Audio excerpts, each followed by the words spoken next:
கிறிஸ்து இயேசுவின் இனிய நாமத்திலே உங்கள் அனைவருக்கும் என்னுடைய அன்பான வாழ்த்துக்களையும் வணக்கத்தையும் அறிய தருகிறேன். கர்த்தர் உங்களை ஆசீர்வதிப்பாராக. ஜீவனுள்ள சாட்சி ஒரு ஆத்துமாவை உயிர்ப்பிக்கும் என்று வேதம் சொல்லுகிறது. அநேக மக்கள் என்னிடத்தில் நீங்கள் உங்கள் சாட்சியை வெளியிட்டிருக்கிறீர்களா, புத்தகமாக எழுதியிருக்கிறார்களா என்று கேட்பார்கள். அநேக கடிதங்களும் எனக்கு வருவதுண்டு. ஆனால் என்னுடைய வாழ்க்கையில் பல அனுபவங்களை கடந்து சென்று கொண்டே இருக்கிறபடினாலே என்னுடைய வாழ்க்கையின் இறுதி காலத்தில் இந்த சாட்சியை வெளிப்படுத்தலாம் என்று நான் யோசித்து கொண்டிருந்தேன். இப்பொழுது எனக்கு 75 வயது. 1934ஆம் ஆண்டு ஒரு சிறிய கிராமத்திலே ஒரு எளிமையான குடும்பத்திலே நான் பிறந்தேன். என்னுடைய பெற்றோர் கிறிஸ்தவர்கள். ஆனால் 2வது உலக மகா யுத்தத்தின் போது கொடிய பஞ்சத்தின் மத்தியிலே என்னுடைய பெற்றோர் பல இன்னல்களுக்கு உட்பட்டார்கள். எனக்கு நினைவு தெரிந்ததெல்லாம் நாங்கள் சேலத்தில் குடியேறின போது தான் எனக்கு தெரியும். அது வரைக்கும் எனக்கு உடைய குடும்ப நிலையெல்லாம் ஒன்றும் தெரியாது. திருநெல்வேலி மாவட்டத்தை எங்கள் பெற்றோர் சார்ந்தவர்கள். அங்கிருந்து நொறுக்கப்பட்டு பலவிதமான இன்னல்களுக்கு உட்படுத்தப்பட்டு அவர்கள் வேலை நிமித்தமாக சேலம் மாவட்டத்தில் ஆசிரியர்கள் குறைவாக இருப்பதை கேள்விப்பட்டு அங்கு வந்தார்கள். வேலை கிடைத்தது. எளிமையான ஒரு வாழ்க்கை தான் வாழ்ந்தோம். ஆனால் என்னுடைய பெற்றோர் ரட்சிக்கப்பட்டவர்கள் அல்ல, அவர்கள் சாதாரண கிறிஸ்தவர்கள். என் தகப்பனார் ஒரு பேப்டிஸ்ட் மிஷனரி இடத்துல கிளார்க்காக வேலை செய்தார். அதனாலே அவர்களை பேப்டிஸ்ட் மிஷனரியில் சேர்த்து கொண்டார்கள். என் தாய் ஒரு டீச்சராக வேலை செய்தார்கள். அப்பொழுது என் தாய்க்கு 15 ரூபாய் சம்பளம், எங்கள் அப்பாவுக்கு 20 ரூபா சம்பளம். இதில் நாங்கள் மொத்தம் 9 பேர். 3 ஆண் மக்கள் இளமையிலே இறந்து விட்டார்கள். மீதமுள்ள 6 பேரையும் வளர்ப்பதற்கு என் பெற்றோர் ரொம்ப பாடுபட்டாங்க. மிஷனரிகிட்ட இருந்து பலவிதமான கஷ்டங்கள் மத்தியில் தான் நாங்கள் திருச்செங்கோடு என்ற ஊருக்கு குடிபெயர்ந்து வந்ததாக என்னுடைய பெற்றோர் சொல்வது உண்டு. அங்கு வந்தது எனக்கு ஒரு புதிய அனுபவம். அப்போ தான் எனக்கு கொஞ்சம் உலக காரியங்கள் விளங்கி கொள்ளுகிற வயது, ஒரு 7 அல்லது 8 வயது இருக்கும். அப்போது அந்த ஊருக்கு வந்தபோது அது ஒரு இந்துக்களின் புண்ணிய கஷேத்திரம், திருச்செங்கோடு என்ற அந்த ஊருக்கு பெயர் உண்டு. அங்கே ஒரு மலை இருக்குது. அந்த மலை மேலே 2 சாமி கோயில் இருக்கும். கீழே கைலாசநாதர் கோயில் என்று ஒரு பெரிய கோயில். அமாவாசை அன்றைக்கு சுற்றி வட்டாரத்தில் உள்ள எல்லா கிராமத்து மக்களும் வந்து அந்த மலை மேலே ஏறி சாமி கும்பிட்டுட்டு வர்றது உண்டு. அதனால் பார்த்தா ஊர் முழுதும் எங்கே பார்த்தாலும் பொரிக்கடை, பொட்டுக்கடலை, நிலக்கடலை, வாழைப்பழம் நிறைஞ்சிருக்கும். அவங்க அந்த மலை மேலே ஏறும்போது அரகர அரகர அரோகரான்னு சத்தம் போட்டுட்டு போவாங்க. அதெல்லாம் பார்க்க எனக்கு புதுசாக இருக்கும். ஏன்னா நான் எங்கள் பெற்றோரோட சிறு வயதில் ஒரு காம்பவுண்டுக்குள்ளேயே, கிறிஸ்டியன் காம்பவுண்டுக்குள்ளே இருந்ததுனால எனக்கு இதெல்லாம் ஒன்றும் தெரியாது. நான் பாட்டு உற்சாகத்தில் எப்படியோ அங்கே ஓடி அந்த மலைக்கு போயிட்டேன். அங்கே போயெல்லாம் சுற்றிட்டு காலை 10 மணி வரதுக்குள்ளே பையன் காணாமல் போயிட்டான்னு இவங்கெல்லாம் தேடிட்டு இருக்கிறாங்க. எனக்கு திருப்பி வீட்டுக்கு வர்றதுக்கு வழியும் தெரியல. அந்த மாதிரியான ஒரு சூழ்நிலையில் நான் வளர்ந்த போது, அப்பா இவ்வளோ ஜனங்கள் இங்கே வர்றாங்களே அப்படின்ட்டு பசி எங்களுக்கு இருந்தது. சரியான ஆகாரம் இருக்காது. ஆகவே நான் அங்கே உள்ள அந்த ஸ்கூலில் 4ஆம் வகுப்பில் சேர்ந்தேன். என்னுடைய தகப்பனார் ஒரு ஆசிரியராக அந்த பள்ளிக்கூடத்தில் இருந்தார். அங்கே எனக்கு ஃப்ரண்ட் பெஞ்சில் இடம் கொடுத்தாங்க. அது என் கூட உட்கார்ந்துருந்தவங்கெல்லாம் பிராமண பசங்க. அவங்க நான் வாத்தியார் பிள்ளைன்ன உடனே என்கிட்ட நல்லா பழகினாங்க. ஏன்னா ஏதாவது மார்க் இருக்குது அதிகம் கிடைக்கும் அப்படின்ட்டு அப்படி தான் என் கூட பழகினாங்க. அவங்களோட தான் விளையாடுவேன். அவங்கெல்லாம் அந்த கைலாசநாதர் கோயிலுக்குள்ளே தான் விளையாடுற இடம். அவங்களோட சேர்ந்து நானும் விளையாடுவேன். வாத்தியார் பிள்ளை பிராமண பையங்களோடு நான் விளையாண்டதுனால அந்த கோயிலில் இருக்க அர்ச்சகர்களும் நானும் ஒரு பிராமண பையனாக தான் இருக்கணும்னு நினச்சிட்டு யாரும் ஒன்றும் கேட்டுக்கல. சின்ன பசங்களுக்குள்ளே இந்த ஜாதி வித்தியாசம்லாம் அப்போ அதிகம் இருக்காது. அவங்களால என்ன ஒன்றா பழகுவோம், விளையாடுவோம், தோள் மேலே கை போட்டுட்டு போவோம். அங்கே சாயங்காலம் பிரசாதம் கொடுப்பாங்க. நல்லா பருப்பு சோறு நெய் ஊற்றி பிசைஞ்சு ஒவ்வொரு உருண்டை கொடுப்பாங்க. அதை வாங்கி சாப்பிட்றது எனக்கு ரொம்ப ஆசையாக இருக்கும். ஏன்னா வீட்டில் அவ்வளோ அதிகமாக சாப்பாடு இருக்காது. இதை வாங்கி சாப்பிடுவேன். அதனால் அந்த பிராமணர்கள் அர்ச்சகர்களுடைய கண்களில் தயவு கிடைக்கணுன்றதுக்காக அவங்க சொல்கிற மந்திரத்தை அப்படியே மனப்பாடம் பண்ணி திருப்பி சொல்லி காட்டுவேன். அப்படியே பரவாயில்லையே சின்ன பையன் நல்லா சொல்கிறிய அப்படின்ட்டு எனக்கு அவங்க ரொம்ப பாராட்டு கொடுப்பாங்க. சில சமயம் நீயே சொல்கிறான்ட்டு அவங்க வேறு வேலையாக போயிடுவாங்க. அப்போ நான் தான் மந்திரம் சொல்லுவேன். வர்றவங்கெல்லாம் பாவம் இந்த சின்ன வயசில் இந்த தம்பி இவ்வளோ நல்லா சொல்கிறானேன்னு முதுகில் தட்டி கொடுப்பாங்க, பழம் கொடுத்துட்டு போவாங்க, தேங்காய் கொடுத்துட்டு போவாங்க. இதெல்லாம் எனக்கு ரொம்ப சந்தோஷமான ஒரு காரியம். நம்ம இவ்வளோ பேர் பாராட்டு பெறுறோம், சில பேர் காசு கொடுத்துட்டு போவாங்க. அப்போ அந்த மாதிரி ஒரு சூழ்நிலையில் நான் வளர்ந்ததுனால இதில் ஏதோ நல்ல ஆசீர்வாதம் இருக்குதுன்னு நினச்சி இந்த மந்திரங்களெல்லாம் நான் மனப்பாடம் பண்ணிட்டேன். ஆனால் ஒன்று கூட அர்த்தம் தெரியாது. ஏன்னா மந்திரம் தெரியுமே தவிர அது என்ன அர்த்தம்லாம் எனக்கு தெரியாது. ஆனால் அதை நான் சொல்லுவேன். காலையில் 4 மணிக்கு பிராத்த ஸ்நான மந்திரம்னு ஒன்று சொல்ல வைப்பாங்க. பாபோகம் பாபகன்மோகம் பாபாத்மா பாவசம்பவாத் ராகிமா புண்டரிகாட்சா சர்வ பாப ஹரிஹரே மனசா வாசா ஹஸ்தப்யாம் தேகினாம் பாவினான்னு சொல்லி ஒரு மந்திரம் சொல்லிட்டு தான் காயத்ரி மந்திரம் சொல்லணும். அப்போது இந்த மந்திரத்தினுடைய பொருள் எனக்கு தெரியாது. ஆனால் நான் சொல்லிகிட்டு இருப்பேன். ஓம் பூர்போசத் தத் சவிதூர் வரண்யம் பர்கோ தேவஸ்ய தீமகி தியோ யோன பிரசோதயாத்துன்னு காயத்ரி மந்திரம் சொல்லுவேன். இன்னும் நல்லா ஞாபகம் இருக்கு எனக்கு. இப்படி சொன்னதுனால அவர்கள் என் மீது அன்பு வச்சு கூட கொஞ்சம் நல்ல வேதங்கள் கதாபனிஷத்து முண்டகோபனிஷத்து இது மாதிரி சொன்னாங்க. இன்னொரு சுப்பிரமணிய குருக்கள்னு ஒருத்தர் இருந்தார். அவர் வேதம் படிக்கிறையாடான்னு சொல்லி ரிக்வேதம் அசுர்வேதம் அதெல்லாம் சொல்லி கொடுப்பார். அந்த சின்ன வயதில் எனக்கு எல்லாவற்றையும் கிரகித்து கொள்ளக்கூடிய சக்தி இல்லைனாலும் சில முக்கியமான கோட்பாடுகளை நான் விளங்கி கொண்டேன். இதுக்கிடையில் பள்ளிக்கூடத்தில் ஹிந்தி சப்ஜெக்ட் எழுதி மதியமாக பாஸ் பண்ணேன். அப்புறம் கொஞ்சம் சமஸ்கிருத வகுப்புக்கும் போனேன். அதனால் கொஞ்சம் சமஸ்கிருதம் தெரிஞ்சுக்கிட்டால் நம்ம சொல்கிற மந்திரத்துக்கு அர்த்தம் தெரிஞ்சுக்கலாமே அப்படின்ட்டு. ஏன்னா அதுக்கு முன்னாடி ஒரு தரம் ஒரு அர்ச்சகர்கிட்ட கேட்டேன், சுவாமி இந்த மந்திரம் சொல்கிறோமே அதனுடைய அர்த்தம் என்ன அப்படின்னா, அதெல்லாம் மந்திரண்டா அப்படின்ட்டு போயிட்டார். அதான் சாமி மந்திரம் தான், அதுக்கு என்ன அர்த்தம்னு கேட்டால் நேக்கே தெரியாதரா அப்படின்ட்டார். அது மாதிரி சில சமயம் தெரியாமையே மந்திரங்களை ஓதுறவர்களும் உண்டு. சிலர் தெரிஞ்சிருந்தாலும் அதை மற்றவங்களுக்கு சொல்லிக் கொடுக்க மாட்டாங்க, தாங்கள் பெரிய ஆளாக இருக்கணுன்றதுக்காகவோ அல்லது மறைக்கிறதுக்காகவோ ஏதோ. எப்படியோ நான் பள்ளிக்கூடத்தில் கொஞ்சம் சமஸ்கிருதம் படித்து ஒரு நாள் கேட்டேன், நம்ம சொல்கிற மந்திரத்துக்கும் நம்ம முன்னால் இருக்கிற சாமிக்கும் சம்மந்தம் இல்லாதது போல் இருக்குதே, இது ஏன் சாமின்னு கேட்டேன். அப்போ தான் ஆரம்பித்தது வேணாம் எனக்கு. நான் கேள்வி கேட்காமல் இருந்தால் அங்கேயே ஒரு குருக்களாக மாறி இருக்கலாம். எங்கள் வீட்டாருக்கு தெரியும். என்னை எங்கன்னு தேடினா நேராக கைலாசநாதர் கோயிலில் போய் பாரு அவன் இருப்பான் அப்படின்பாங்க. அந்த மாதிரி தான் நானும் இருந்தேன். அவங்க என்னுடைய வாழ்க்கையில் தலையிடலை. நீ இந்த மாதிரி கிறிஸ்தவ பையனாக இருந்துக்கிட்டீங்கெல்லாம் போகக்கூடாதுன்னு சொல்லி. ஏன்னா அவங்களுக்கே ரட்சிப்பு தெரியாது. அவங்களும் இந்த உற்சவத்தெல்லாம் கலந்து கொள்வாங்க. மலையெல்லாம் அவங்களும் மலைக்கு வந்திருக்கிறாங்க. அதனால் எல்லாம் ஒன்று தான் அப்படின்னு. ரெண்டாவது ஏசுநாதரை சிலுவையில் பார்க்கும்போது ஒரு இடுப்பில் மட்டும் ஒரு துணியை கட்டிட்டு நிற்கிறாரு.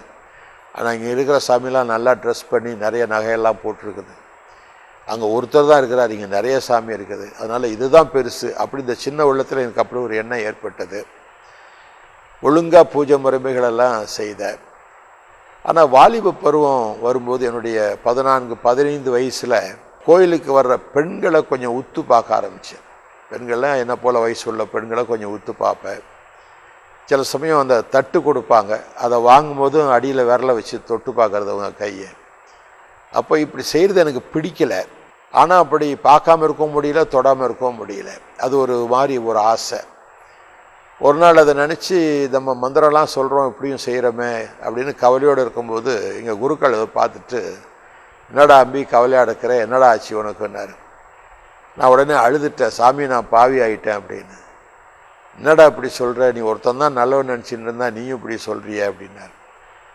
என்ன ஆச்சு உனக்குன்னாரு. நான் சொன்னால் எனக்கு பெண்ணாசை வந்துடுச்சு அப்படின்னு. பெண்ணாசை வந்துடுச்சா இந்த வயசில், போடா போக்கிரி அசுட்டு எல்லாம் சொல்லி திட்டினார். நான் கேட்டேன், சாமி இந்த பெண்ணாசை வராமல் இருக்கிறதுக்கு எனக்கு ஒரு மந்திரம் சொல்லி கொடுங்க அப்படின்னு சொன்னார். பெண்ணாசை வராமல் இருக்கிறதுனா நீ பெருவரில் பார்த்து நடுறா அப்படின்னார். அது பெருவரிலையே பார்த்து நடந்து போய் ஒரு பொண்ணு மேலேயே மூட்டிட்டேன். இப்போ பெண்ணாசைக்கும் பெருவர்களுக்கும் சம்மந்தமில்லாத ஒரு காரியத்தை சொல்லி கொடுத்துட்டாரு அப்படின்ட்டு இந்த மாதிரி சில கிரியைகள் செய்கிறதுனால நம்முடைய ஆசை போன்ற இச்சா சக்திகள்லேருந்து விடுதலை பெற முடியாது அப்படின்னு தெரிஞ்சிட்டேன். இதுக்கு வழி என்ன? இப்போ கொஞ்சம் வளர வளர பாவம் அதிகமாச்சு. தெரியாமல் ஸ்மோக் பண்ணுறது, அரளி செடிக்கு பின்னால் உட்காந்துட்டு ஸ்மோக் பண்ணுவேன். இப்படியெல்லாம் சில அதுதான் என்ன இருக்குதுன்னு பார்க்கலாமே. சினிமாவுக்கு போகிறது, சினிமாவுக்கு போகிறதெல்லாம் ரொம்ப வேடிக்கையாக செய்வோம். கையில் ஒரு காசு இருக்காது, வீட்லேயும் தரமாட்டாங்க, அவங்ககிட்டையும் இருக்காது. போய் சினிமா தியேட்டர் முன்னால் நின்றுட்டு வர்ற ஃப்ரெண்ட்ஸுக்கெல்லாம் டேய் வரலையாடா அப்படிம்போம். ஒரு 3 பைசா குறையுதுரா அப்படிம்போம். அவன் ஒரு 3 பைசா கொடுத்துட்டு போவான். வர்றவங்ககிட்டலாம் 3 பைசா வாங்கிட்டு நானும் உள்ளே போயிடுவேன். இந்த மாதிரிலாம் நிறைய பண்ணியிருக்கோம். வாழ்த்தனம் நிறையா இருக்கும். வாத்தியார்லாம் சொல்லுவாங்க, ரொம்ப வாழ்ங்கடா நீங்கன்னு. ஏதோ ஆவரேஜாக படிப்பேன், பெரிய புத்திசாலி கிடையாது. இப்போ எஸ்எஸ்எல்சி வரும்போது எப்படியோ பாஸ் பண்ணிட்டேன். நான் காலேஜுக்கு போகணுன்னு ஆசை, எனக்கு நல்ல மார்க் கிடச்சிது எஸ்எல்சியில். காலேஜ் போகணுன்னு ஆசை, ஆனால் முடியல. சரியான வாலிப பருவம். அந்த பருவத்தில் செஞ்ச சில பாவங்கள் எனக்கு கஷ்டமாக தான் இருந்தது. அப்போ என்னுடைய அர்ச்சகர் இடத்துல ஒரு நாள் சொன்னேன், இந்த பாவெல்லாம் போகிறதுக்கு என்ன செய்யணும் அப்படின்னு. அவர் சொன்னார், நீ உபனிஷத்து படி, ரிக்வேதம் படி, அதுக்கு ஒரு பரிகாரம் இருக்குது. மகா யஜ்ஞம், அதாவது ஒரு பெரிய யாகம் ஒன்று இருக்குது. அந்த யாகத்தில் பிரஜாபதி ஆகிய புருஷன் பலியாவார்னு போட்டிருக்கு. அப்போ அந்த பிரஜாபதி யார் அப்படின்னா, நீ கதாபனிஷத்தில் நிசிகேதன் கதைப்படி அப்படின்னார். இப்போ நிசிகேதன் என்று சொல்லக்கூடிய ஒரு சிறு பையன், அவங்க அப்பா ஒரு பிராமணர், வஜஸ்ரவாஜா என்று அவருக்கு பேர். அவர் ஒரு நாள் மனவிரக்தி அடைந்து மனைவி இறந்துட்டதுனால தன்னுடைய ஆஸ்தியெல்லாம் ஒவ்வொரு கடவுளுக்காக அர்ப்பணம் பண்ணுறார். அப்போ இந்த பையன் உதவி செய்கிறான் அப்பா பூஜைக்கு. இவன் ஒவ்வொரு சாமியாக கூப்பிட்டு இந்த சொத்தை உனக்கு கொடுக்குறேன், இந்த சொத்தை உனக்கு கொடுத்துட்றேன்னு சொல்லும்போது இந்த பையன் நிசிகேதன் கேட்குறான், அப்பா நானும் உங்கள் சொத்து தானே, என்ன எந்த தெய்வத்துக்கு கொடுப்பீங்கன்னு கேட்குறான். அவர் பாட்டுக்கு பூஜை பண்ணார், நடுவில் என்ன யார் கொடுப்பீங்க, என்ன யார் கொடுப்பீங்கன்னு நச்சு பண்ணிக்கிட்டு இருக்கிறான். அந்த தகப்பனார் கோபத்தில் உன்னை யமனுக்கு கொடுப்பண்டா அப்படின்ட்டார். யமனுக்கு கொடுக்குறேன்னு சொன்னவொன்னே இந்த பையன் செத்து போயிட்டான். யமலோகத்துக்கு போகிறான். யமலோகத்தில் போனால் அங்கே யமன் இல்லை, அவர் வேறு விஷயமா வெளியே போயிருக்கிறார். இப்போ 3 நாள் காத்திருக்கிறான். யமன் 3 நாள் கழித்து திரும்பி பார்த்துட்டு, நிசிகேதா உன்னை நான் 3 நாள் காக்க வச்சுட்டேன், அது என் தப்பு தான். இப்போ உனக்கு 3 வரம் தர்றேன், அதுக்கு பதிலாக 3 வரம் கேளு அப்படின்றார். அப்போது நிசிகேதன் கேட்குறான், என் தகப்பனாருக்கு மனைவியும் இல்லை, நானும் இல்லை, அவர் தனியாக கஷ்டப்படுவார், அவர் கஷ்டமில்லாமல் வாழணும், அதுக்கு நீங்கள் உதவி செய்யணும் அப்படின்றார். யமன் சொல்கிறான், நான் உங்கள் அப்பா கஷ்டமில்லாமல் வாழ நான் உதவி செய்கிறேன் அப்படின்னு சொல்கிறார். 2வது வரம் கேளு அப்படின்னார். பிரஜாபதி பலியினால் பாவங்கள் நிவர்த்தி ஆகணும்னு ரிக்வேதம் சொல்கிறதாக எங்கள் குரு சொன்னார். அந்த பிரஜாபதி பலியை பற்றி சொல்லிக் கொடுக்கணும் அப்படின்ட்டு நிசிகேதன் கேட்குறான். அப்போ யமன் சொல்கிறாரு, பிரஜாபதி ஒரு கன்னியின் இடத்துல பிறப்பார், குமாரி கர்ப்ப சம்பவன்னு அதுக்கு பேர். அவர் நிஷ்கலங்க புருஷன், ஒரு பாவம் இல்லாத ஒரு பரிசுத்தர். அவர் தலையில் பலுசி என்ற காட்டு முள்சூடி சுற்றி வைக்கப்பட்டிருக்கோம். அவர் மௌனமாக இருப்பார், துன்பங்களை சகிக்கிறவர். அவர் உடம்புலேருந்து ரத்தம் வடியும், அவர் ஒரு கம்பத்தில் கட்டியிருப்பாங்க. அவர் தன்னுடைய உயிரை தானே விட்டுடுவார். ஆனால் அவர் சாகலை, திருப்பி உயிரோடு வந்துடுறாரு. அவர் தான் இந்த உலகத்தில் செய்யக்கூடிய மகா யஜ்ஞ புருஷன். இவரால் இல்லாமல் நமக்கு வேறு வழி இல்லை. அந்நியபந்த அயனாய வித்தியதேன்னு அந்த ஸ்லோகம் முடியுதுரா அப்படின்ட்டு அந்த யம தர்மராஜா சொல்கிறார். சரி, 3வது வரம் கேளு அப்படின்ட்டார். அப்போது நிசிகேதன் சொல்கிறார், ரிக்வேதத்தில் பரலோகத்துக்கு போனால் அங்கே பசி இல்லை, கண்ணீர் இல்லை, துக்கம் இல்லை, எப்போதும் மகிழ்ச்சியாக இருக்கலான்ட்டு சொல்லியிருக்குதே, இந்த பரலோகத்துக்கு போகிற வழி என்ன அப்படின்ட்டு நிசிகேதன் 3வது வரமாக கேட்குறார். இப்போ யமன் சொல்கிறாரு, நிசிகேதா 100 யானை கேளு, 200 பசு கேளு, 1000 ஆடு கேளு, இதெல்லாம் தர்றேன் அப்படின்னார். இல்லை யம தர்மராஜாவே, எனக்கு இந்த கேள்விக்கு பதில் சொல்லுவோம். பொண்ணு தர்றேன், வெள்ளி தர்றேன், நிலம் தர்றேன், வைரங்கள் தர்றேன், அதை கேளுடா அப்படின்னு. அதெல்லாம் வேண்டாம், எனக்கு பரலோகத்துக்கு போகிற வழி சொல்லி கொடுங்கன்றோம்.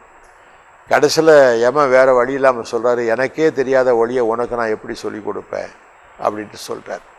இந்த கதையின் முடிவில் பார்த்தீங்கன்னா, மரணத்துக்கு பரலோகம் செல்கின்ற வழி தெரியாது. ஆகவே மரிப்பதற்கு முன்பதாகவே அந்த வழியை அறிந்து கொள்ள வேண்டும். இதுதான் அந்த கதையினுடைய சாராம்சம். இப்போ இந்த கதையை நான் படித்த பின்னால், அப்போ இந்த நிலையில் நான் அந்த நிசிகேதன் கதையில் படித்த முறையில் ஒரு தெய்வம் இருக்கிறாரா, அவர் நிஷ்கலங்க புருஷனாக இருக்கணும், ஒரு கன்னியிடத்தில் பிறக்கணும், இப்படிலாம் இருக்க அப்படின்ட்டு இதை பற்றி கொஞ்சம் ஆராய்ச்சி பண்ணுவேன். கேள்வி கேட்க ஆரம்பித்தேன். நான் செத்து போன பின்னாடி என்ன ஆவேன் அப்படின்னு ஒரு நாள் கேட்டார். அவர் என் குரு சொன்னார், நீ நல்ல காரியம் செஞ்சுருந்தீங்கன்னா இதோட உனக்கு பிறப்பு இல்லை, பாவம் செஞ்சுருந்தீங்கன்னா மறுபடியும் பிறக்கணுண்டா அப்படின்னா. இப்போ எத்தனை தரம் பிறக்கணுன்னா, அது 7 லோகத்துலேயும் நிறைவேற வரைக்கும் நீ பிறந்துக்கிட்டே இருக்கணும் அப்படின்னாரு. முடிவே கிடையாது. அப்போ எப்போ தான் எனக்கு முடிவு ஏற்படும்னு கேட்டால் அதுவும் அவர் அது சொல்ல முடியாதரா அப்படின்ட்டார். அப்போது எனக்கு இதை பற்றி ஒரு கஷ்டமாக இருந்தது. ஏன்னா நம்ம எத்தனை தடவை பிறக்கிறது, எத்தனை தடவை சாகிறது, இது என்ன அது அப்படின்னு இப்படி பலவிதமான கேள்விகள். அதே மாதிரி இன்னொரு கேள்வி எனக்குள்ளே வந்தது.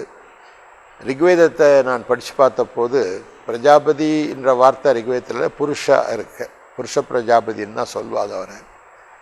வேற இக்காலத்தில் வணங்கக்கூடிய எந்த தெய்வங்களின் பேரும் அங்கே இல்லை. சரஸ்வதின்னு இருக்குது, அது நதின்னு தான் இருக்கே தவிர அது ஒரு கடவுளாக சொல்லப்படலை. அதே மாதிரி கிருஷ்ணன்ற பேர் 5 இடத்துல வருது. 2 இடத்துல நீதிமான் என்று வருது, 2 இடத்துல ரிஷின்னு வருது, ஒரு இடத்துல கருப்பு நிறமான அசுரன் என்று வருது. கடவுளாக சொல்லப்படவில்லை. அப்படி இக்காலத்தில் வணங்கப்படுகிற கடவுள்களுடைய பெயர்கள் ரிக்வேதத்தில் இல்லை. அப்போ நான் கேட்ட வேதத்தில் இல்லாத கடவுளை நம்ம ஏன் வணங்கணும் அப்படின்னு ஒரு கேள்வி. இதெல்லாம் அவங்களுக்கு கோபத்தை உண்டாக்கிடுச்சு. கேள்வி கேட்டதுனால நீ நாஸ்திகனா போடுவிடா அப்படின்ட்டு ஒருத்தர் கோபமாக சொன்னார். நாஸ்திகனா என்ன? கடவுளே இல்லைன்னு சொல்கிறதுனால நாஸ்திகன்னார். எனக்கு அப்போ வயசு சரியாக 19 வயசு. அப்போது பெரியார்னு ஒருத்தர் வந்து எங்கள் ஊரில் அந்த கோயிலுக்கு முன்னால் உள்ள மேடையில் பிரசவம் பண்ணார். அவர் இந்த புராண கதைகள்லாம் எடுத்து வச்சுட்டு பிராமணர்கள் இதெல்லாம் பொய் சொல்லி ஏமாத்துறாங்க, அப்படி இப்படி இதெல்லாம் சாமியா அப்படின்னு சொல்லி ரொம்ப பயங்கரமாக பேசினார். அவர் பேச பேச எனக்கு அவர் தான் சாமியாக தெரிஞ்சுது. அதனால் இவ்வளோ தைரியமாக சொல்கிறார ஒருத்தரும் எதிர்க்கலையே, இப்போ இவர் சொன்னதான் உண்மையாக இருக்குமோன்ட்டு அவருடைய புத்தகங்கள் வாங்கிறது, அவர் பிரசங்கம் கேட்குறது, இப்படி கொஞ்ச நாள் ஒரு வருஷம் ஓடிச்சு. ஒரு தடவை அவர் ஒரு பெரிய மகாநாடு நடத்தியிருந்தார். அதுக்கு போனேன், நான் போயிருந்தேன். அவர் பேச எந்திரிக்கும் போது மழை வந்தது. ஆண்டவனே இப்போ தான் மழை வேணுமா அப்படின்ட்டார். இது எனக்குள்ள ஒரு ஷாக்கு. அப்போ அவர்கிட்ட கேட்கும்போது ஆண்டவர் ஒருத்தர் இருக்காருடா, ஆனால் ஒவ்வொருத்தரும் ஒவ்வொரு விதமாக சொல்லிட்டு குழப்பிக்கிட்டு இருக்கானுங்க, மதத்தை வச்சு பழைக்கிறானுங்க, மதம் மூட நம்பிக்கையை கொடுக்குது, அதனால தான் கடவுளே இல்லைன்னு சொல்கிறேன் அப்படின்னார். இந்த விளக்கம் எனக்கு நியாயமாகப்பட்டாலும் இந்த கடவுள் யார் அப்போது எப்படி தேடுறது? 21 வயசு. அப்போ நான் நர்சிங் ட்ரைனிங் படித்தேன், மேல் நர்சிங் ட்ரைனிங் ஸ்கடர் மெமோரியல் ஆஸ்பத்திரி ராணிப்பேட்டையில் நான் படித்தேன். அங்கே சொன்னாங்க நர்சிங் படித்தா அரபு நாடுகளில் போய் நல்லா சம்பாத்தியம் பண்ணலான்னாங்க. சரி, மனுஷனுக்கு வாழ்க்கைக்கு பணம் தான் தேவைன்னு சொல்லி ரொம்ப நல்லா படித்தேன். 2வது வருஷமும் டிஸ்டிங்ஷன் வாங்கினேன், 3வது வருஷமும் டிஸ்டிங்ஷன் வாங்கினேன். ஆனால் எனக்குள்ள இருந்த பாவம், நான் அந்த ஆஸ்பத்திரி இருந்த சூழ்நிலை பலவிதமான பாவங்களுக்கு உட்படுத்தினபடினாலே சர்டிஃபிகேட் பெற்றாலும் எனக்கு கான்ட்ராக்ட் சர்டிஃபிகேட் கொடுக்கல. அது நர்சிங் சூப்பர்டென்ட் கொடுக்க மாட்டேன்ட்டார். ஏன்னா அவங்கள நான் எதிர்த்து ஸ்ட்ரைக்கெல்லாம் பண்ணேன். அதனால் எனக்கு கான்ட்ராக்ட் சர்டிஃபிகேட் கொடுக்க மாட்டேன்ட்டாங்க. அப்ளை பண்ணால் கான்ட்ராக்ட் சர்டிஃபிகேட் கேட்குறாங்க. நான் போய் சொன்னால் நீ அட்ரஸ் கொடு, நானே எழுதுகிறேன்பாங்க. அட்ரஸ் கொடுத்துட்டு வந்தால் என்னை பற்றி தவறாக எழுதிடுவாங்க, அந்த வேலை கிடைக்காது. இப்படி பல சான்ஸ்கள் போச்சு. ஆகினால என்னுடைய அக்கா கணவர் ரயில்வே மெயில் சர்வீஸில் ஒரு வேலை வாங்கி கொடுத்தார். எனக்கு கொஞ்சம் ஸ்போர்ட்ஸ் சர்டிஃபிகேட் இருந்தனால ஈஸியாக கிடச்சிது. சார்ட்டராக, அது ஓடுற ரயிலில் தபால் பிரிச்சுட்டு போகிறது, ஒரு கிளார்க் வேலை. அது எனக்கு ராத்திரி ஒரு ட்ரிப் போயிட்டு வந்தால் 3 நாள் லீவு. எனக்கு ரொம்ப வசதியாக இருந்தது. எங்கள் சின்ன ஊர் சங்ககிரின்ற ஊரில் இப்போ குடியிருந்தோம். அங்கே ஒரு சோடா கடை, அங்கே போய் உக்காந்துக்கிறது, அரட்டை அடிச்சுட்டு இருப்போம், கண்ட காரியத்தை பேசி சிரிச்சிட்டு கிடப்போம். ஃப்ரெண்ட்ஸ் என் மாதிரி வேலை இல்லாதவங்கெல்லாம் ஒன்றா சேர்ந்துக்கிட்டோம். அந்த ஊரில் ஏதாவது 2 பேர் சண்டை போட்டால் போனோன்னே 2 பார்ட்டியும் அடிச்சு போடுவோம். இப்படி நியாயம் விசாரிக்கிற மக்களாக நாங்களே மாற்றிக்கிட்டு போலீஸ்காரங்க கூட எங்களை பாராட்டுற அளவுக்கு சில காரியம் செய்வோம். ஜலதாரம் அடிச்சுக்கிட்டால் எடுத்து விடுவோம். இப்படி சில சோஷியல் ஒர்க்கெல்லாம் செய்வோம். அதை பார்த்து ஊர் ஜனங்கள்லாம் இதனால எங்ககிட்ட தான் வருவாங்க, சோடா கடைக்கு வந்துடுவாங்க. இந்த மாதிரி ஒரு இது தண்ணி போவோப்பான்ட்டு இது ஜலதாரம் அடைச்சிக்கிச்சு, நாங்கள் தான் போய் செய்வோம்.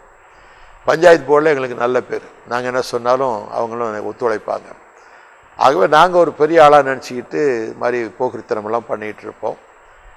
அப்படி வாழ்ந்து கொண்டிருக்கும்போது வாழ்க்கையில் எங்கள் அம்மா அப்பா கல்யாணம் செய்து வைக்கணும் அப்படின்ட்டு பிரியப்பட்டாங்க.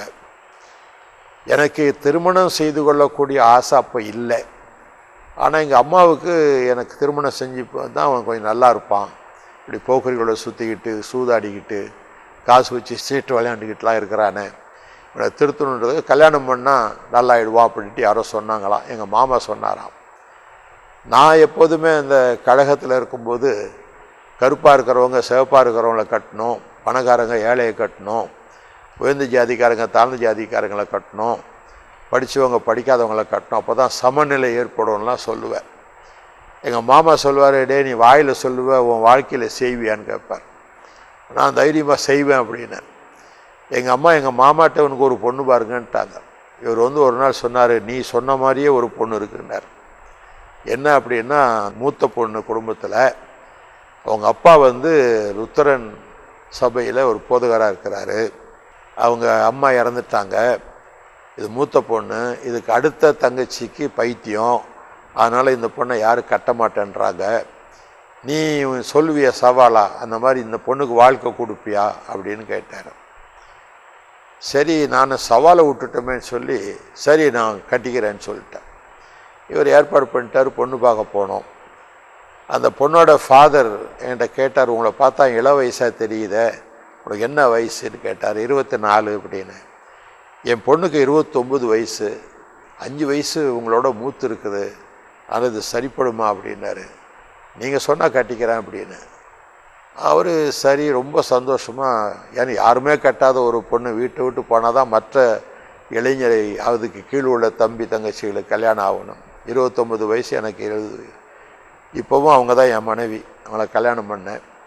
ஒரு சவாலுக்காக கல்யாணம் பண்ண தவிர நேசித்து கல்யாணம் பண்ண, ஒரு அன்பாக நடந்தேன்னு, ஒரு நல்ல கணவனாக நான் இல்லை. எப்போதும் அந்த சோடா கடை தான், எப்போதும் வெளியில் தான், சில சமயம் வீட்டுக்கே வரமாட்டேன், வெளியில் தான் படுத்திருப்பேன். ட்ராமா நடத்துவேன், சில நடிகைகள்லாம் கொண்டாந்து நடிக்க வச்சு அவங்களோட உல்லாசமாக இருந்து, இப்படிப்பட்ட தவறான வழிகள். சூதாட்டம் என்னுடைய உடம்புல ஊறி போன ஒன்று. அந்த நிலையில் நான் ஆரம்பத்தில் மெட்ராஸ் ட்ரான்ஸ்ஃபர் வந்தேன். அங்கே வந்தால் குதிரை பந்தயம், பணம் எப்படி குறுக்கோழியில் சந்திப்பேன், என்னென்ன குறுக்கோழி உண்டோ அத்தனை வழிகளையும் நான் பின்பற்றி பார்த்தேன். என்னுடைய திறமை, என்னுடைய நயவஞ்சகமான பேச்சு, இதனாலலாம் முன்னேறிடலான்னு பார்த்தேன், ஒன்றும் நடக்கலை. மனைவிக்கும் எனக்கும் எப்போதும் சண்டை. வீட்டில் பிள்ளைகள் பிறந்தாங்க, அது சரீர சேர்க்கையினால் பிறந்தது. ஆனால் எங்கள் மனம் ஒத்து போகலை. என் மனைவியும் ரொம்ப கோபக்காரி, நானும் கோவப்படுவேன். ஒரு பாத்திரத்தை டங்குன்னு வச்சா நான் 4 பாத்திரத்தை தூக்கி எறிவேன். இந்த மாதிரிலாம் குடும்ப வாழ்க்கை நடந்தது. ஒரு சீர்கெட்ட வாழ்க்கை. அக்கம் பக்கத்துலலாம் கண்டபடி பேசுவாங்க, என்ன குடும்பம் இது அப்படிலாம் சொல்லுவாங்க. என் மனைவி சில சமயம் அழுவா. உண்மையாகவே நான் வாழ்ந்த வாழ்க்கைக்கு ஒன்று என் மனைவிக்கு பைத்தியம் பிடிச்சிருக்கணும், அல்லது தற்கொலை பண்ணிட்டு செத்துருக்கணும். அது ஏதோ தேவனுடைய அனாதை தீர்மானம் என்னமோ தெரில, அப்படி ஒன்றும் ஆகலை.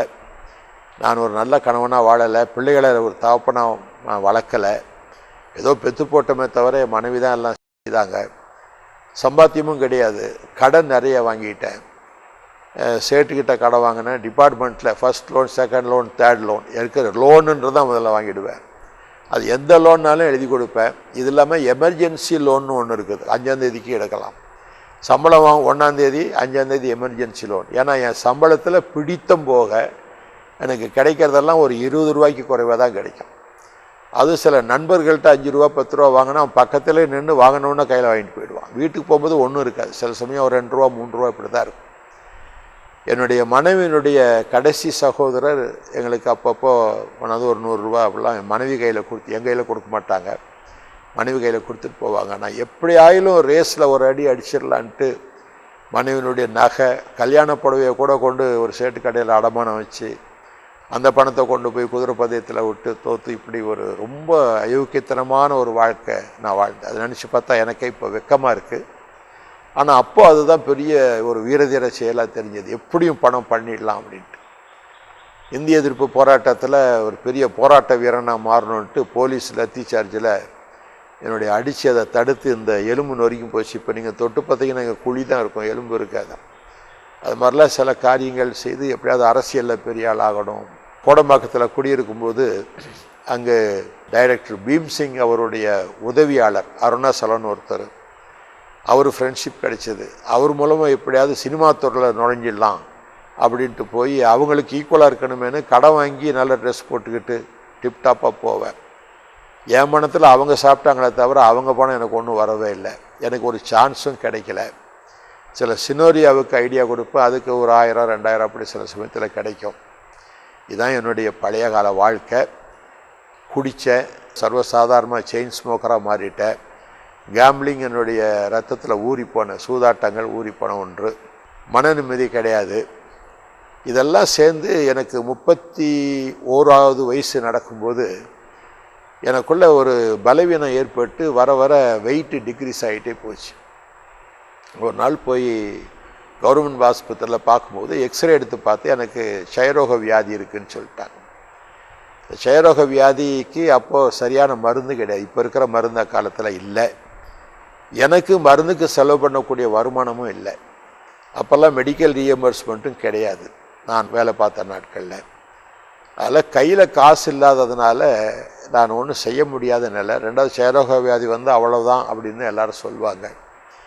நாளடைவில் அதிகமாகி ஒரு 5 நிமிஷம் தொடர்ந்து பேசினா கூட இருமல் வந்து ரத்தம் வரும் வாயில். அப்படிப்பட்ட நிலைமை. அதிகாலை 3 மணிக்கெல்லாம் இரும ஆரம்பிச்சிருவேன். இப்படிப்பட்ட நிலையில் மெடிக்கல் டெஸ்ட்டுக்கு போக சொல்லிட்டாங்க. இப்போ மெடிக்கல் டெஸ்ட்டுக்கு போகும்போது க்ஷயரோக வியாதி இருக்குது, அதனால் வேலை செய்கிறதுக்கு லாயக்கில்லைன்னு டாக்டர் சர்டிஃபை பண்ணிட்டார். ஆக அந்த வேலையில் சிட்டி அலோன்ஸ் மட்டும் கிடைக்கும். இதை வச்சுட்டு என்ன செய்கிறது? இந்த கவலையினால் நான் ஆஃபீஸில் வீட்டுக்கு திரும்பி எலக்ட்ரிக் ட்ரெயினில் சேத்பேட்டில் ஏறி தாம்பரம் வரணும். அப்படி ஏறி உட்காந்து வரும்போது இந்த கவலை எனக்கு அன்றைக்கி தான் அந்த நோட்டீஸ் கொடுத்துருக்குறாங்க. இப்படி ஒரு வாழ்க்கை வாழணுமா? இப்படி வாழ்கிறத விட செத்துட்டா நல்லது. இது ஆக்சிடெண்ட்டில் செத்தா ஒரு 10,000 ரூபா குடும்பத்துக்கு கிடைக்கும், அதையாவது நம்ம செய்வோம் அப்படின்ட்டு இந்த ட்ரெயின் ஓடுற ட்ரெயின் வந்து கீழே ஜம்ப் பண்ணிட்டோம்னா ஒரே அடித்து செத்துடலாம் அப்படின்ட்டு வந்தேன். இந்த வாசல்கிட்ட வந்தபோது நான் குதிக்கிறதுக்கு ஒரு ஃப்ராக்ஷன் ஆஃப் செகண்ட்ஸ், ஒரு 2-3 செகண்ட்ஸ் தான் இருக்கும். பாவங்களை மறைக்கிறவன் வாழ்வடைய மாட்டான் அப்படின்ட்டு ஒரு சத்தம், கடவுளுடைய சத்தம் இல்லை, எங்கேயோ யாரோ பிரசங்கம் பண்ணுற சத்தம் ஒலிபெருக்கியில் வந்தது. அப்போ நான் யோசித்தேன், சாகிற நேரத்தில் இப்படி ஒரு வாக்கியம் ஒழுகுத, இது என்ன போதனை? நான் படித்த வேதங்களில் இதெல்லாம் இந்த மாதிரி இல்லையே, இது என்ன போதனை? என் பாவங்களை நான் மறைச்சதுனால தான் எனக்கு வாழ்க்கை போகுதா? ஒருவேளை பாவங்களெல்லாம் நம்ம விட்டுட்டோம்னா வாழ்க்கை வந்துருமா? இப்படி எனக்குள்ள சில கேள்விகளை கேட்டுக்கிட்டு அடுத்த ஸ்டேஷனில் இறங்கிட்டேன். நுங்கம்பாக்கத்தில் இறங்கி இந்த ரயில்வே லைன் ஓரமாகவே நடந்து வந்தேன். அப்படி வரும்போது நான் பார்த்த ஒரு காரியம், ஒரு மீட்டிங் நடக்குது, ஒரு ஃபுட்பால் கிரவுண்டில் மீட்டிங் நடக்குது. நான் வந்து railway line back side front வாசலுக்கு எப்படி போகுதுன்னு எனக்கு தெரியல. அதை வேலி முள்ளெல்லாம் தூக்கிக்கிட்டு அதுக்குள்ளே நுழைஞ்சி உள்ளே போனேன். அந்த முள்ளு பட்டு சட்டை கிழிஞ்சிடுச்சு. இப்படி கிழிஞ்ச சட்டையோடு போய் இந்த கூட்டத்தில் இருந்தால் நல்லா இருக்காதுன்ட்டு ஒரு மரத்துக்கு அடியில் இருட்டில் நின்றுக்கிட்டேன். அப்படி நின்றுட்டு அவர் என்னதான் சொல்கிறாரு கேட்கலாங்கும்போது அவர் திடீர்னு என் பக்கம், நான் நிற்கிற பக்கம் அப்படி வரல கையை நீட்டிக்கிட்டு, வாலிபனே ஏன் மரணத்தை நோக்கி ஓடிக்கொண்டு இருக்கிறாய் அப்படின்னார். எனக்கு பகீர் இருந்துச்சு, என்னடா நம்ம மரணத்தை நோக்கி ஓடிக்கொண்டு இவர் எப்படி சொல்கிறாரு? மந்திரவாதியா, மெஸ்மரிசம் பண்ணுறாரா, இவர் யார்? நம்ம இப்போ தானே சாவு போனோம் சொல்கிறாரு. அப்படிங்கும்போது அது உன்னுடைய பாவத்தினால் அல்லவா? ஆண்டவர் உனக்கு நல்ல குடும்பத்தை கொடுத்தார், நல்ல உடலை கொடுத்தாரு, நீ பண்ண அக்கிரமம், நீ பண்ண காரியம், உன்னுடைய அநியாயமான செலவுகள், நீயே கடன் வாங்கிட்டு இப்போ நீ இதெல்லாம் கொடுக்க முடியாமல் சித்தர்லான்னு நினைக்கிற அப்படின்னு சொல்லும்போது, என்னடா அவர் என்னை பற்றியே சொல்கிற மாதிரி இருக்குது, எனக்கு தான் பேசுகிறாரா, இது பை சான்ஸா, கோயின்சிடென்ஸா, இது காக்கா உகார பணம் போடணுவாங்களா, அந்த மாதிரியா, இப்படி பல யோசனைகள் எனக்குள்ளே ஓடுது. அவர் முடிவில் சொன்னார், அப்படிப்பட்ட ஒரு சீர்கட்ட வாழ்க்கை நீ வாழ்ந்தாலும் நீ இந்த பாவ காரியத்திலிருந்து விடுதலை பெற்று நல்லபடியாய் வாழ உனக்காக ஒருத்தர் பலியாக இருக்கிறார் அப்படின்னு சுவிசேஷத்துக்கு வந்தார். இந்த பலியாக இருக்கிறார்னா எனக்கு என்னுடைய பழைய கான்செப்ட் பிரஜாபதி பலியை பற்றி ஞாபகம் வந்தது. அவர் பேசிக்கிட்டே போகிறார். அவர் வந்து பாவமில்லாத பரிசுத்தர், ஒரு கன்னியின் கற்பத்தில் பிறந்தவர், பரிசுத்த தேவன், பாவமில்லாதவர், நமக்காக பாவமானார். அவர் தலையில் முள் கிரீடம் வச்சாங்க, அவர் உடம்பெல்லாம் அடித்தாங்க, ஈட்டியில் குத்துனாங்க, கை காலில் ஆணி அடித்தாங்க, சிலுவையில் அடித்து வச்சுட்டாங்க. எல்லாம் சொல்லும்போது என்னடா இது, நம்ம படித்த பிரஜாபதி பலியும் இதுவும் ஒன்றா இருக்குது, நம்ம அப்பா அம்மா கூட இதெல்லாம் சொல்லலையே, நமக்கு சர்ச்சுக்கு போனால் தானே நமக்கு இதெல்லாம் தெரியும். அப்போது சர்ச்சுன்னா என்னென்னது, நாளைக்கு கிறிஸ்மஸ் டைமில் போகிறது அவ்வளோதான். இப்படியெல்லாம் இருக்குதேன்னு சொல்லிகிட்டு இருக்கும்போது இந்த இயேசு யாருக்கு வேணும், முன்னுக்கு வாங்க அப்படின்னார். என்னை அறியாமல் ஓடிட்டேன். ஏன்னா ஒரு இயேசு தான் இருப்பார், எனக்கு முன்னே யாராவது போயிட்டா நமக்கு கிடைக்காத போயிடுமேன்னு தான் நான் ஓடினேன். வேகமாக ஓடி போய் மேடையில் ஏறி அந்த பிரசங்க கையை பிடிச்சிக்கிட்டேன். இன்றைக்கும் அவர் உயிரோடு இருக்கிறார். அவர் பேர் டாக்டர் ஜோஷுவா டேனியல், லேமன் எவஞ்சலிக்கல் ஃபெல்லோஷிப்பினுடைய தலைவருடைய மகன். இன்றைக்கு அவர் வயதானவர், இன்னும் டிவியிலலாம் பேசுகிறார். அந்த பிரசங்கத்தில் நான் அப்படி போன உடனே who is this Crazy man அப்படின்னு கேட்டேன். பைத்தியக்காரன் யார் அவன் அப்படின்ட்டு தான் அவர் சொன்னார். இன்னொருத்தர் வந்து என்னை கூட்டிகிட்டு போனார். அவர் சொன்னார், நான் டாக்டர் சாம்ராஜ் சாம்வெல், உங்களோட கொஞ்சம் பேசணும் வாங்க அப்படி கூட்டிகிட்டு போய் அவர் பைபிளை திறந்துக்கிட்டு என்னன்னு. எனக்கு பைபிள் சுத்தமாக தெரியாது. கிறிஸ்தவ குடும்பத்தில் பிறந்திருந்தாலும் பைபிளே தெரியாது. எங்கள் அப்பா மட்டும் எப்பாவது பைபிள் வாசிக்கிட்டு இருப்பாங்க, கவலையினால் அதை பார்த்துருக்குறேன். ஆனால் எனக்கு பைபிள் பற்றி கிறிஸ்டியானிட்டி பற்றி ஒன்றுமே தெரியல. அவர் சொல்கிறாரு, எனக்கு அதெல்லாம் தெரியாதுங்க, எனக்கு தெரிஞ்சதெல்லாம் இந்த ஸ்லோகங்கள் தான் அப்படின்ட்டு, சில சமஸ்கிருத ஸ்லோகங்கள். அவருக்கு அது தெரியல. அவருக்கு இது தெரில, எனக்கு அது தெரில. ரெண்டு பேரும் என்ன பண்ணுறது? கடைசியில் அவர் பைபிளை தூக்கி என் கையில் கொடுத்துட்டார். இந்த பைபிளை எடுத்துகிட்டு போங்க, எத்தனையோ வேதம் படிச்சிருக்கேன்னு சொல்கிறீங்களா, இதையும் படிங்க, உங்களுக்கு திருப்தி இருந்தால் இங்கே வாங்க, இல்லைன்னா வரவானா அப்படின்ட்டார். திருப்தி இல்லைன்னா இந்த பைபிளை என்ன பண்ணுறதுன்னு கேட்டேன். என்ன நாள் மணிக்கங்கன்னு எந்திரிச்சு போயிட்டார். அவருக்கு கோபம் என் மேலே, நம்ம சொல்கிறது கேட்கலையே அப்படின்ட்டு. அவர் நல்ல வேலைக்கு என்ன இப்போவே கிறிஸ்தவன் ஆகுன்னு சொல்லலை, நீ கிறிஸ்தவன் ஆனாதான் இல்லைன்னா நரகத்துக்கு போவேன்னு சொல்லலை. அவர் பேச ஆரம்பித்ததே நாங்கள் இது மாதிரி ஆர்குமெண்ட்டில் இறங்கிட்டோம். பைபிளை கொடுத்துட்டு போயிட்டார். முதன்முறையாக ஒரு பரிசுத்த வேதாகமத்தை கையில் தூக்கிக்கிட்டு, இந்த பாவ நிலையில் இந்த பரிசுத்த வேதாகமத்தை தொடக்கூட அருகதை இல்லையே, நம்ம கையில் கொடுத்துட்டு போயிட்டாரே, சரி கொண்டு போய் படிப்போம்னு சொல்லிட்டு வீட்டுக்கு வந்தேன். ஒரே ஒரு சின்ன ரூமில் தான் நாங்கள் குடியிருந்தோம், 7 பிள்ளைகளோடு. என் திருமணமாகி 7 குழந்தைகள். அப்போது ஒரே ஒரு சின்ன பல்பு உண்டு. நான் வந்தது 11 மணி இரவு.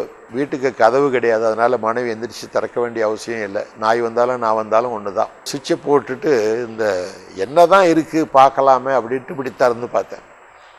நான் பார்த்த முதல் வசனம் என்ன தெரியுமா? இந்த வசனமே உன்னை கடைசி நாளில் நியாயம் தீர்க்கும்னு. டப்புன்னு மூடி வச்சுட்டேன். இதை படித்து ஏன் மாட்டிக்குவானே, இதை படித்தா தானே நியாயம் தீர்க்கும், நியாய தீர்ப்புக்கு தப்பிக்கலான்னு சொன்னால் படிக்காமல் இருந்துடலான்னு மூடி வச்சுட்டேன். என் மனைவி இப்படி பார்த்துட்டு அவளும் பெட்ஷீட்டை போத்திக்கிட்டு படுத்துட்டான். காலையில் எழுந்திரிச்சு திருப்பியும் ஒரு குறுகுறுப்பு. நடுவில் திறந்து பார்க்கக்கூடாது, முதர்ந்து படிப்போம். ஆதியிலே தேவன் வானத்தையும் பூமியும் சிருஷ்டித்தார். ஓ நல்லது. நான் படித்த சமஸ்கிருத வேதத்தில் புருஷ சூக்தத்தில் சகசர சீர்ஷா புருஷ சகசரக்ஷா சகசரபாத் சபூமிம் விஸ்வத்தோ விருத்து அத்தியதிஷ்டத சாங்குலம் அப்படின்ட்டு ஒரு ஸ்லோகம். கடவுள் தான் எல்லாத்தையும் உண்டாக்கினார் அப்படின்றது அதுலேயும் இருக்குது. அப்போது நான் நினச்சேன், சரி இது நல்ல வார்த்தை, நம்ம படித்த வேதத்தின்படி இதுவும் ஆரம்பிக்குது. அடுத்தது பைபிளில் பார்த்தா பூமியானது ஒழுங்கின்மையும் வெறுமையுமாக இருந்தது. திருப்பி மூடி வச்சுட்டேன். என்னடா சிருஷ்டிகர்த்தா இவர் சிருஷ்டிச்சாரம் ஒழுங்கினமாக இருந்தால் தான், வெறுமையாக இருந்தால் தான், நம்ம ஏற்கனவே ஒழுங்கினமாக இருக்கிறோம், இதை போய் மாட்டிக்கிட்டால் திருப்பி இன்னும் மோசமாகிடுவோன்ட்டு மூடி வச்சுட்டேன். அப்போ என் மனைவி சொன்னாங்க, நீங்கள் முறையாக ஒரு பைபிளை கொண்டாந்துருக்கிறீங்க, எனக்கு அது பார்த்தாவே சந்தோஷமாக இருந்தது, ஆனால் திறந்துட்டு மூடிடுறீங்களே, அதை படித்து தொலைச்சா என்ன அப்படின்னா. அதுக்காக படித்தேன். சரி படிப்போம் அப்படின்னு அந்த ஆதியாகமத்தை ஒரு 2 மணி நேரத்தில் படித்து முடித்தேன். ரொம்ப இன்ட்ரெஸ்டிங்காக இருந்தது. பூமி ஜலத்துக்குள்ளே போச்சு, இதெல்லாம் புராண கதைகளை நான் படிச்சிருக்கேன். பூமியானது ஜலத்துக்குள்ளே போச்சு, பகவான் பன்றி ரூபம் வந்து இந்த தண்ணிக்குள்ளே போய் தூக்கிட்டு வந்துட்டார், இதெல்லாம் இருக்கும். அப்போ ஏறக்குறைய ஸ்லேடையான சில காரியங்கள். ஆனால் அந்த ஆபிரகாம் ஈசாக் யாக்கோபு அதெல்லாம் நான் அந்த கதைகள்லாம் படித்தேன். முடிவில் யாத்திரை ஆகமம் படித்தேன். அதில் இறைவனுடைய சட்டத்திட்டங்கள், அந்த பலி இதெல்லாம் படித்தேன். அப்புறம் அந்த கோயில் பூசாரிகள் என்ன செய்யணும், தேவியர் என்ன செய்யணும், அதெல்லாம் படித்தேன். நம்ம இந்து மார்க்கத்தில் இருக்கக்கூடிய ஆச்சாரியர்கள் செய்யக்கூடியதெல்லாம் இதில் ஏற்கனவே எழுதியிருக்குதே, இதெல்லாம் அவங்க செய்கிறாங்க. அப்புறம் இந்த கண்களுக்கு நடுவே ஞாபகக்குறியாய் வைத்துக்கொள், இந்த பொட்டு சிவப்பு ரத்த நிறத்தை வச்சுக்கோ, வீட்டு மேல்சட்டு இதெல்லாம் நிலைக்காலிலும் பூசு, இதெல்லாம் இந்து வீட்டில் செய்கிறாங்களே. அப்புறம் எண்ணாகமம் படித்தேன். அதில் வந்து இந்த பசுவினுடைய பலி பற்றி சொல்லியிருக்கு. அதை பலியை செலுத்தி அதனுடைய ரத்தம், அதனுடைய இறைச்சி, அதனுடைய தோல், அவருடைய சாணம் இதெல்லாம் எரித்து சாம்பலாக்கி அது தண்ணீரில் கரைச்சி உடம்புல பூசிக்கிட்டால் பாவத்தை பரிகரிக்கும்னு போட்டிருக்கு. அதான் இப்போ நம்ம பசுவை பலி செலுத்ததுன்னு நின்று போச்சு. அதனால் பசுவின் சாணியை எரித்து திருநீர் பூசுகிறாங்களே, அதானா இது. இப்படி பல காரியங்கள் எனக்கு அந்த பழைய ஏற்பாடை படிக்கும்போது இந்து மார்க்கத்தில் உள்ள கலாச்சாரங்கள், சில தெய்வீக நிலைமைகள் எல்லாம் இந்த யாத்திரையாகமும் லேவியராகமும் எண்ணாகமத்தில் நிறைய நான் பார்த்தேன். எப்போவுமே ஒரு புஸ்தகத்தை ஆரம்பத்தில் படித்தா உடனே பின்னாக்கு போகும், அது வழக்கம். இது கடைசியில் என்ன நம்ம எல்லாம் படிச்சிட்ட மாதிரி இருக்கும் இல்லையா. நான் அப்படி பின்னல் பக்கம் திறந்தேன்னா அதில் எபிரேயர் நிருபம் வந்தது. அதில் காலை வெள்ளாட்டுக்கடா இவங்களுடைய ரத்தத்தினால் அல்ல, பரிசுத்தமான தேவனுடைய ரத்தத்தினால அப்படின்னு அடே இந்த பலி எப்போ இந்த பலியும் ஒன்றா, இப்படி பல கோணங்களில் அந்த எபிரேயரை முழுசும் படித்து முடித்தேன். அப்போது இந்த நாட்டில் இருக்கக்கூடிய தெய்வீக நிலைமை, இந்து மார்க்கத்தில் காணப்படுகிற அநேக காரியங்கள் ஏற்கனவே பைபிளில் இருக்குது. யூதர்கள் ஏற்கனவே இயேசு பிறக்கிறதுக்கு முன்னால் இந்தியாவுக்கு வந்ததுனால அந்த யூத பண்பாடுகள், அது கலாச்சாரங்களும் இங்கே இருக்குது. அப்போ இதுதான் சத்திய வேதம், இதில் வர இயேசு தான் மெய்யான தேவன் என்கிறத நான் நல்லா அறிஞ்சிக்கிட்டேன். அறிஞ்சிட்டு ஒரு 2 வாரம் கழித்து அங்கே போனேன், அந்த லேமன் எவாஞ்சலிக்கல் ஃபெலோஷிப் போனேன். அதை சந்தோஷப்பட்டாங்க, ஒழுங்காக வாங்க. நாங்கள் போனேன். எப்போதும் பாவத்தை பற்றி தான் பேசுவாங்க. ஒருவன் நல்லா ரட்சிக்கப்படணுன்னா லேமன் எவாஞ்சலிக்கல் ஃபெலோஷிப்பில் ரட்சிக்கப்பட்டால் போதும். ஏன்னா உள்ளே இருக்கலாம் தோண்டி எடுத்துருவாங்க. பைபிளில் சில பகுதியை படிக்க சொல்லுவாங்க. அதில் விபச்சாரம் உங்களுக்கு இருக்கா, நீங்கள் விபச்சாரம் பண்ணியிருக்கீங்களாம்மா? அசுத்தம், நீங்கள் அசுத்தப்பட கொலக்கணும் உண்டாமா? மோகம், நீங்கள் யாராவது மோகிச்சிருக்கீங்களாம்மா? இப்படி ஒன்று ஒன்றா கேட்பாங்க, தோண்டி எடுத்துருவாங்க. அந்த மாதிரி நல்ல ஒரு இது கிடச்சிது. ஆனால் அதுக்கு மேலேயும் இந்த பாவத்தை பற்றி தான் எப்போதும் பேசுகிறாங்க. அப்போது நான் கேட்டேன், இதுக்கு மேலே நீங்கள் ஒன்றும் சொல்ல மாட்டீங்களான்னு கேட்டேன். எப்போதும் பாவத்தை பற்றியே சொல்கிறீங்களே, பைபிளில் வேறு ஒன்றும் இல்லையா? இல்லை நீங்கள் ஒரு 5 வருஷமாவது இதில் நல்லா பாவத்தை பற்றி உணரணும்னு. 5 வருஷம் உணர்ந்துக்கிட்டு இருக்கிறதுக்கு நாள் இல்லையே. நான் ஜெயரோக வியாதியில் இருக்கேன், வேலை இல்லை, கஷ்டப்படுத்த குடும்பம், எங்கள் பிரதர் இன் லா கொடுத்த பணத்தில் தான் நாங்கள் பொழைச்சிட்ருக்குறோம். இப்படிப்பட்ட நிலையில் என்ன செய்கிறதுன்னு ஒரு நாள் வீட்டில் எனக்கு ஜெபம் பண்ண தெரியாது, இயேசுவேன்னு அழுவேன், அதுதான் தெரியும், எனக்கு ஜெபமே பண்ண தெரியாது. என் மனைவி கூட சேர்ந்து அழுவாங்க. இப்படி திடீர்னு ஒரு சேஞ்ச் ஆச்சு எப்படின்னு ஒரு நாள் கேட்டாங்க. எங்கள் மனைவி பயந்துட்டாங்க. நான் ஒரே நாளில் எல்லாத்தையும் விட்டுட்டு கோவப்படுறது, ஸ்மோக் பண்ணுறது, ஃப்ரெண்ட்ஸ் கூட போகிறது எல்லாம் நிறுத்திட்ட பாருங்க. அவளுக்கு கலை புத்தி மாறாட்டம் ஆகிப்போச்சுன்ட்டு அவங்க அப்பாவுக்கு தந்தி கொடுத்துட்டான். நான் ரூமில் உட்காந்து ஜெபம் பண்ணிகிட்ருக்கிறேன். காலையில் அவர் வந்து ஜன்னல் வழியாக பார்த்துட்டு இப்படி நின்னார். இப்படி பார்த்தேன், என்னம்மாமான்னு, நல்லா இருக்கீங்களா அப்படின்னார். இவ்வளோ நாள் கேட்டிருந்து இப்போ தான் நல்லா இருக்கேன், உங்களை வாங்கன்னு கூப்பிட்டு சாட்சியெல்லாம் சொன்னேன். அவருக்கு ரொம்ப திகைப்பு. நான் சொன்னேன், மாமா நீங்கள் ஒரு பாஸ்டராக இருந்தீங்க, என்னைக்காவது என் பாவத்தை கண்டித்து சொல்லி நான் மனதிரும்பதை பற்றி ஒரு நாளும் சொல்லலையே மாமா அப்படின்னு. நாங்கள் பிரசங்கம் பண்ணுறோமேன்னாரு. அந்த பிரசங்கம் ஏதோ ஒரு போச்சு, ஒரு 15 நிமிஷம் சொல்கிறீங்க, ஏற்கனவே ப்ரிப்பேர் பண்ண பிரசனத்தை நீங்கள் திருப்பி சொல்கிறீங்க. இந்த மாதிரி உள்ளத்தை ஊடுருவி சொல்லும்படியான வார்த்தையை ஒரு மனுஷன் சொன்னார். அப்படி அவர் சபை தலைவராக இருந்ததுனால இதெல்லாம் அது வேறு ஒரு குரூப்பு அப்படி இப்படி. எனக்கு ஒரே கன்ஃபியூஷன், கிறிஸ்டியன்ஸில் இத்தனை குரூப் இருக்கா அப்படின்னு. அதனால ஆண்டவரே எனக்கு சரியான வழியை காட்டும் அப்படின்னு ஜெபம் பண்ணேன். அன்றைக்கி சாயங்காலம் நான் போகும்போது பிரியதாஸ் அப்படின்ட்டு ஒரு சத்தம் என் காதில் விழுந்தது. ஒருவேளை என்ன தான் ஆண்டவர் பிரியதாசன் சொல்கிறாரா அப்படின்னு நினச்சிட்டு போய் ரயில்வே பிளாட்ஃபாரத்தில் போகும்போது பல்லாவரத்தில் ஒரு பிரதர் முன்னால் வந்தார். அவர் கிட்டத்தில் நெருங்கினோடனே நான் அவரை பார்த்து நீங்கள் பிரியதாஸா அப்படின்னு. அவருக்கு ஷாக் ஆகிடுச்சு. நீங்கள் யார், என் பேர் உங்களுக்கு எப்படி தெரியும் அப்படின்னாரு. ஓ நீங்கள் தான் பிரியதாஸா அப்படின்னு. என்ன பதில் சொல்றீங்க, பிரியதாசன் கேட்டுட்டு நீங்கள் தான் பிரியதாசான், என்ன நீங்கள் யாருன்னு அப்படின்னு சொன்னார். நான் அந்த மாதிரி நான் இப்படி இதெல்லாம் இருந்தேன் அப்படின்னா அவர் வீட்டுக்கே கூட்டிகிட்டு போயிட்டார். அவர் ஒரு நல்ல பிலீவர். அவர் இன்றைக்கி அவருக்கு டாக்டர் ஜான் பால்னு பேர். அவர் தான் என்னை கர்த்தருடைய ஆழ்ந்த சத்தியத்துக்கூட வழி நடத்தின சகோதரர். அப்போது அப்போஸ்தலிக் கிறிஸ்டியன் ஃபெய்த் அசம்பிளி ஒன்று தாம்பரத்தில் இருந்தது, அதுக்கு வர சொன்னார். அங்கே போனேன். அங்கே ஞானசானத்தை பற்றி சொன்னாங்க. நான் என் மனைவி என்னுடைய மாறுதலை பார்த்து அவங்க இது எப்படி இந்த மாறுதல் ஏற்பட்டதுங்கும் போது என் பாவத்தெல்லாம் நான் அறிக்கை செய்தேன். என் மனைவிட்ட நான் மன்னிப்பு கூட கேட்டேன். கையை பிடிச்சிட்டு சொல்லியிருக்கிறேன், இது உன் காலாக நினச்சிக்கோ, நான் உனக்கு நல்ல கணவனாக வாழலை, இனிமேல் நான் நல்ல கணவனாக வாழ்வேன் அப்படின்னு பிள்ளைகளுக்கிட்டையும் அதே மாதிரி மன்னிப்பு கேட்டேன். இப்படி யாராருக்கு நான் துரோகம் செஞ்சனோ அவங்கள பார்க்கும்போதெல்லாம் மன்னிப்பு கேட்டேன். சிலருக்கு கடித முறை எழுதி போட்டேன். அப்புறம் ரயில்வேயில் நிறைய டிக்கெட் வாங்காமல் போயிருக்கேன், அதெல்லாம் கணக்கு போட்டு அந்த பணத்தை கொண்டு போய் கட்டினேன்.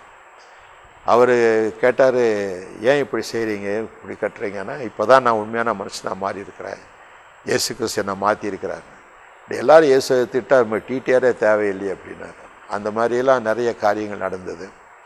மனசில் ஒரு சந்தோஷம், பாவங்கள் மன்னிக்கப்பட்ட ஒரு சந்தோஷம் இருந்தது. ஆனால் வியாதி போல், வறுமை போல், உடனே எல்லாம் நல்லா இல்லை. ஞானஸ்தானம் எடுத்தோம், பாஸ்டர் வீட்டில் எப்போதும் ஞாயிற்றுக்கிழமை சபை முடிஞ்ச உடனே சாப்பாடு கொடுப்பாங்க. அந்த ஒரு நேரம் சாப்பாடு எங்களுக்கு 2 நாளைக்கு வயிற்றில் தாகும், அப்படி சாப்பிடுவோம். அப்போது பிரியதாஸ் சகோதரனும் கொஞ்சம் உதவிகள் செய்ய ஆரம்பித்தார். பிலீவர்ஸ் கொஞ்சம் உதவி செய்தாங்க. இப்படிப்பட்ட பல விசுவாசிகள் மூலமாக எங்கள் குடும்பம் தாங்கப்பட்டது. இப்போ பிரதர் கிளாடி ஈஸ்வர்ராஜ், அவர் எனக்கு ஒரு முன்னோடி, என்னை விட இளைஞர், ஆனால் எனக்கு அவர் முன்னோடியாக இருந்தார். டாக்டர் ஜான் பால் அவர்கள் எனக்கு உதவியாக இருந்தாங்க. வண்டலூரில் சபை வச்சிருக்கிற, கல்வாரி சபை வச்சிருக்கிற பாஸ்டர் ராஜன் அவர்கள் எனக்கு ரொம்ப உதவியாக இருந்தாங்க. அவங்க சைக்கிளையே எனக்கு கொடுப்பாங்க போகிறதுக்கு வரதுக்கு. அவங்க வீட்டில் அவங்க அம்மா என்னை ரொம்ப நல்லா கவனிப்பாங்க. இப்படி விசுவாசிகளால் ஆதரிக்கப்பட்டோமே என்று எங்கள் உறவினர்களாக நாங்கள் ஆதரிக்கப்படவே இல்லை.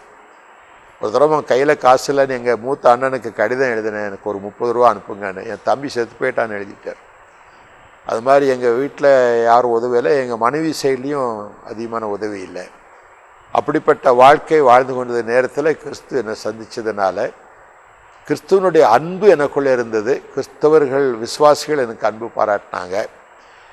அதுக்கு பிற்பாடு கொஞ்சம் கொஞ்சமாக என் வாழ்க்கையில் ஒரு முன்னேற்ற கருத்துக்கள் வரணும்னு நிறைய புஸ்தகம் கொடுப்பார். டாக்டர் ஜான் பால் நிறைய புஸ்தகம் கொடுத்து அதை படிங்க படிங்க படிங்க. இப்போ டாக்டர் ரேவன்ஹென் எழுதின ஒய் ரிவைவல் டாரிஸ், எழுப்புதல் ஏன் தாமதிக்கிறது என்ற புஸ்தகத்தில் கிறிஸ்தவங்க தான் அதுக்கு மூல காரணன்றதை ரொம்ப விளக்கியிருந்தார். அப்போ நான் ஒரு தீர்மானம் செய்தேன், மற்றவர்களுக்கு இடரெலாம் இருக்கக்கூடாது, பைபிள் உள்ளதை அப்படியே கடைப்பிடிக்கணும், உள்ளதை உள்ளதென்று இல்லதை இல்லதென்று சொல்லணும். அப்படி வாழ்க்கையை, கிறிஸ்தவ வாழ்க்கையை பண்படுத்தி கொள்ள ஆரம்பித்தேன். நாளடைவில் எனக்கு பாஸ்டர் பாஸ்கர் தாசன் என்பவருடைய ஒரு அறிமுகம் கிடைச்சிது. அவருடைய பிரசங்கங்கள் ஒவ்வொன்றும் மணியான பிரசங்கம், ஒவ்வொன்றும் ஒரு சாட்டை அடினே சொல்லலாம். அவரே ஒரு நாள் சொன்னார், என் பிரசங்கத்தில் யார் ஒப்பு கொடுக்கலனாலும் ஒரு கை நிச்சயமாக தூக்கும், அது செல்லப்போட கை தான் பாரு. அந்த மாதிரி ஒவ்வொரு பிரசங்கத்துக்கும் ஒப்பு கொடு. சொல்லப்போனால் அவருடைய வசனங்கள் என்னை புடமிட்டது. கர்த்தருடைய வசனத்தை அவர் பிரசங்கிக்கும் போது என்னை திருத்தி கொள்ள நிறைய பயன்படுது. அவர் ஒரு போதகர் மட்டும் இல்லை, ஒரு தகப்பனை போல் எங்களுக்கு தேவையில்லாம். சில சமயம் வீட்டில் சாப்பாடு இருக்காது, என்னதான் தெரியுமோ திடீர்னு இட்லி எடுத்துகிட்டு வருவார், தோசை எடுத்துகிட்டு வருவார், சாப்பாடு எடுத்துகிட்டு வருவார், பல காரியங்கள். ஆரம்ப காலத்தில் கர்த்தர் எப்படி என்னை ஆதரிச்சார்ன்றதை ஒரு சில சாட்சியை நான் சொல்லத்தான் வேணும். ஒரு தடவை என்னை சாட்சி சொல்கிறதுக்காக ராணிப்பேட்டை அந்த இடத்துக்கு என்னை கூட்டிகிட்டு போனாங்க. நான் அங்கே நர்சிங் படித்ததுனால எனக்கு ரொம்ப ஆசை, நான் இருந்த ஊரில் போய் சாட்சி கொடுக்கணுன்ட்டு போனேன். அப்போ டிக்கெட் வந்து 3 ரூபா 75 காசு பஸ் டிக்கெட்டு. என்கிட்ட இருக்கிறதே 4 ரூபா. இதில் 25 பைசாவை தான் என் மனைவிக்கு கொடுக்க முடியும். என் மனைவி கேட்டால் வீட்டில் அரிசியே இல்லை, நீங்கள் 25 பைசாவை கொடுக்குறீங்களே. அம்மா, நான் ஒன்று சாட்சிக்கு போகிறத நிறுத்திட்டு இந்த காசுக்கு அரிசி வாங்கி போடலாம், அல்லது சாட்சி சொல்கிறதுக்காக நான் போகலாம், நீ எதை விரும்புகிறேன்னு கேட்டேன். சொன்னால் நாங்கள் ஜெபிச்சுக்கிறோம், நீங்கள் போய் சாட்சி சொல்லிட்டு வாங்க அப்படின்னா. என் மனைவி ஊழியத்துக்கு ரொம்ப ஒத்துழைப்பு கொடுப்பாங்க. கர்த்தருடைய ஊழியத்தில் அவங்க எதுவுமே தடையாக இருந்ததில்லை, இடரெலாம் இருந்ததும் இல்லை. அப்படி நான் போயிட்டேன். திருப்பி வரும்போது அந்த ஊழியத்தில் கூட வந்த பிரியதாஸ் அவர்களும் கிளாடி ஈஸ்வர்ராஜ், ராஜனவங்கெல்லாம் அவங்க பாட்டுக்கு ஊழியம் முடிஞ்சு காலையில் பஸ் ஏறி போயிட்டாங்க மெட்ராஸுக்கு. என்ன விட்டுட்டு போயிட்டாங்க. என் கையில் காசு இல்லை. நான் சாட்சி கொடுத்ததுக்கு அதாவது காணிக்க கிடைக்குன்னா அந்த பாஸ்டர் அதுவும் தரல. சரி நீங்கள் புறப்படுங்கன்ட்டார். இப்போ ஒரு பையை தூக்கிக்கிட்டு ரோட்டில் வந்து நிற்கிறேன். அப்போது ஒரு வந்தார், ஐயா நேற்று நீங்கள் சாட்சி கொடுத்தீங்க, என் வீட்டில் பெரிய ரிவைவல், எல்லாமே ரட்சிக்கப்பட்டாங்க, ரொம்ப நல்லா இருந்ததுன்னு சொன்னாங்க, எல்லாம் ராத்திரி என் மகன் அழுதுகிட்டே இருந்தார் உங்கள் சாட்சி கேட்டு. ஊருக்கு போகிறீங்களா ஐயா அப்படின்னாரு. ஆமாம் அப்படின்னு. அதுக்குள்ளே பஸ் வந்தது, ஒரு கை காட்டி பஸ்ஸை நிறுத்திட்டார்.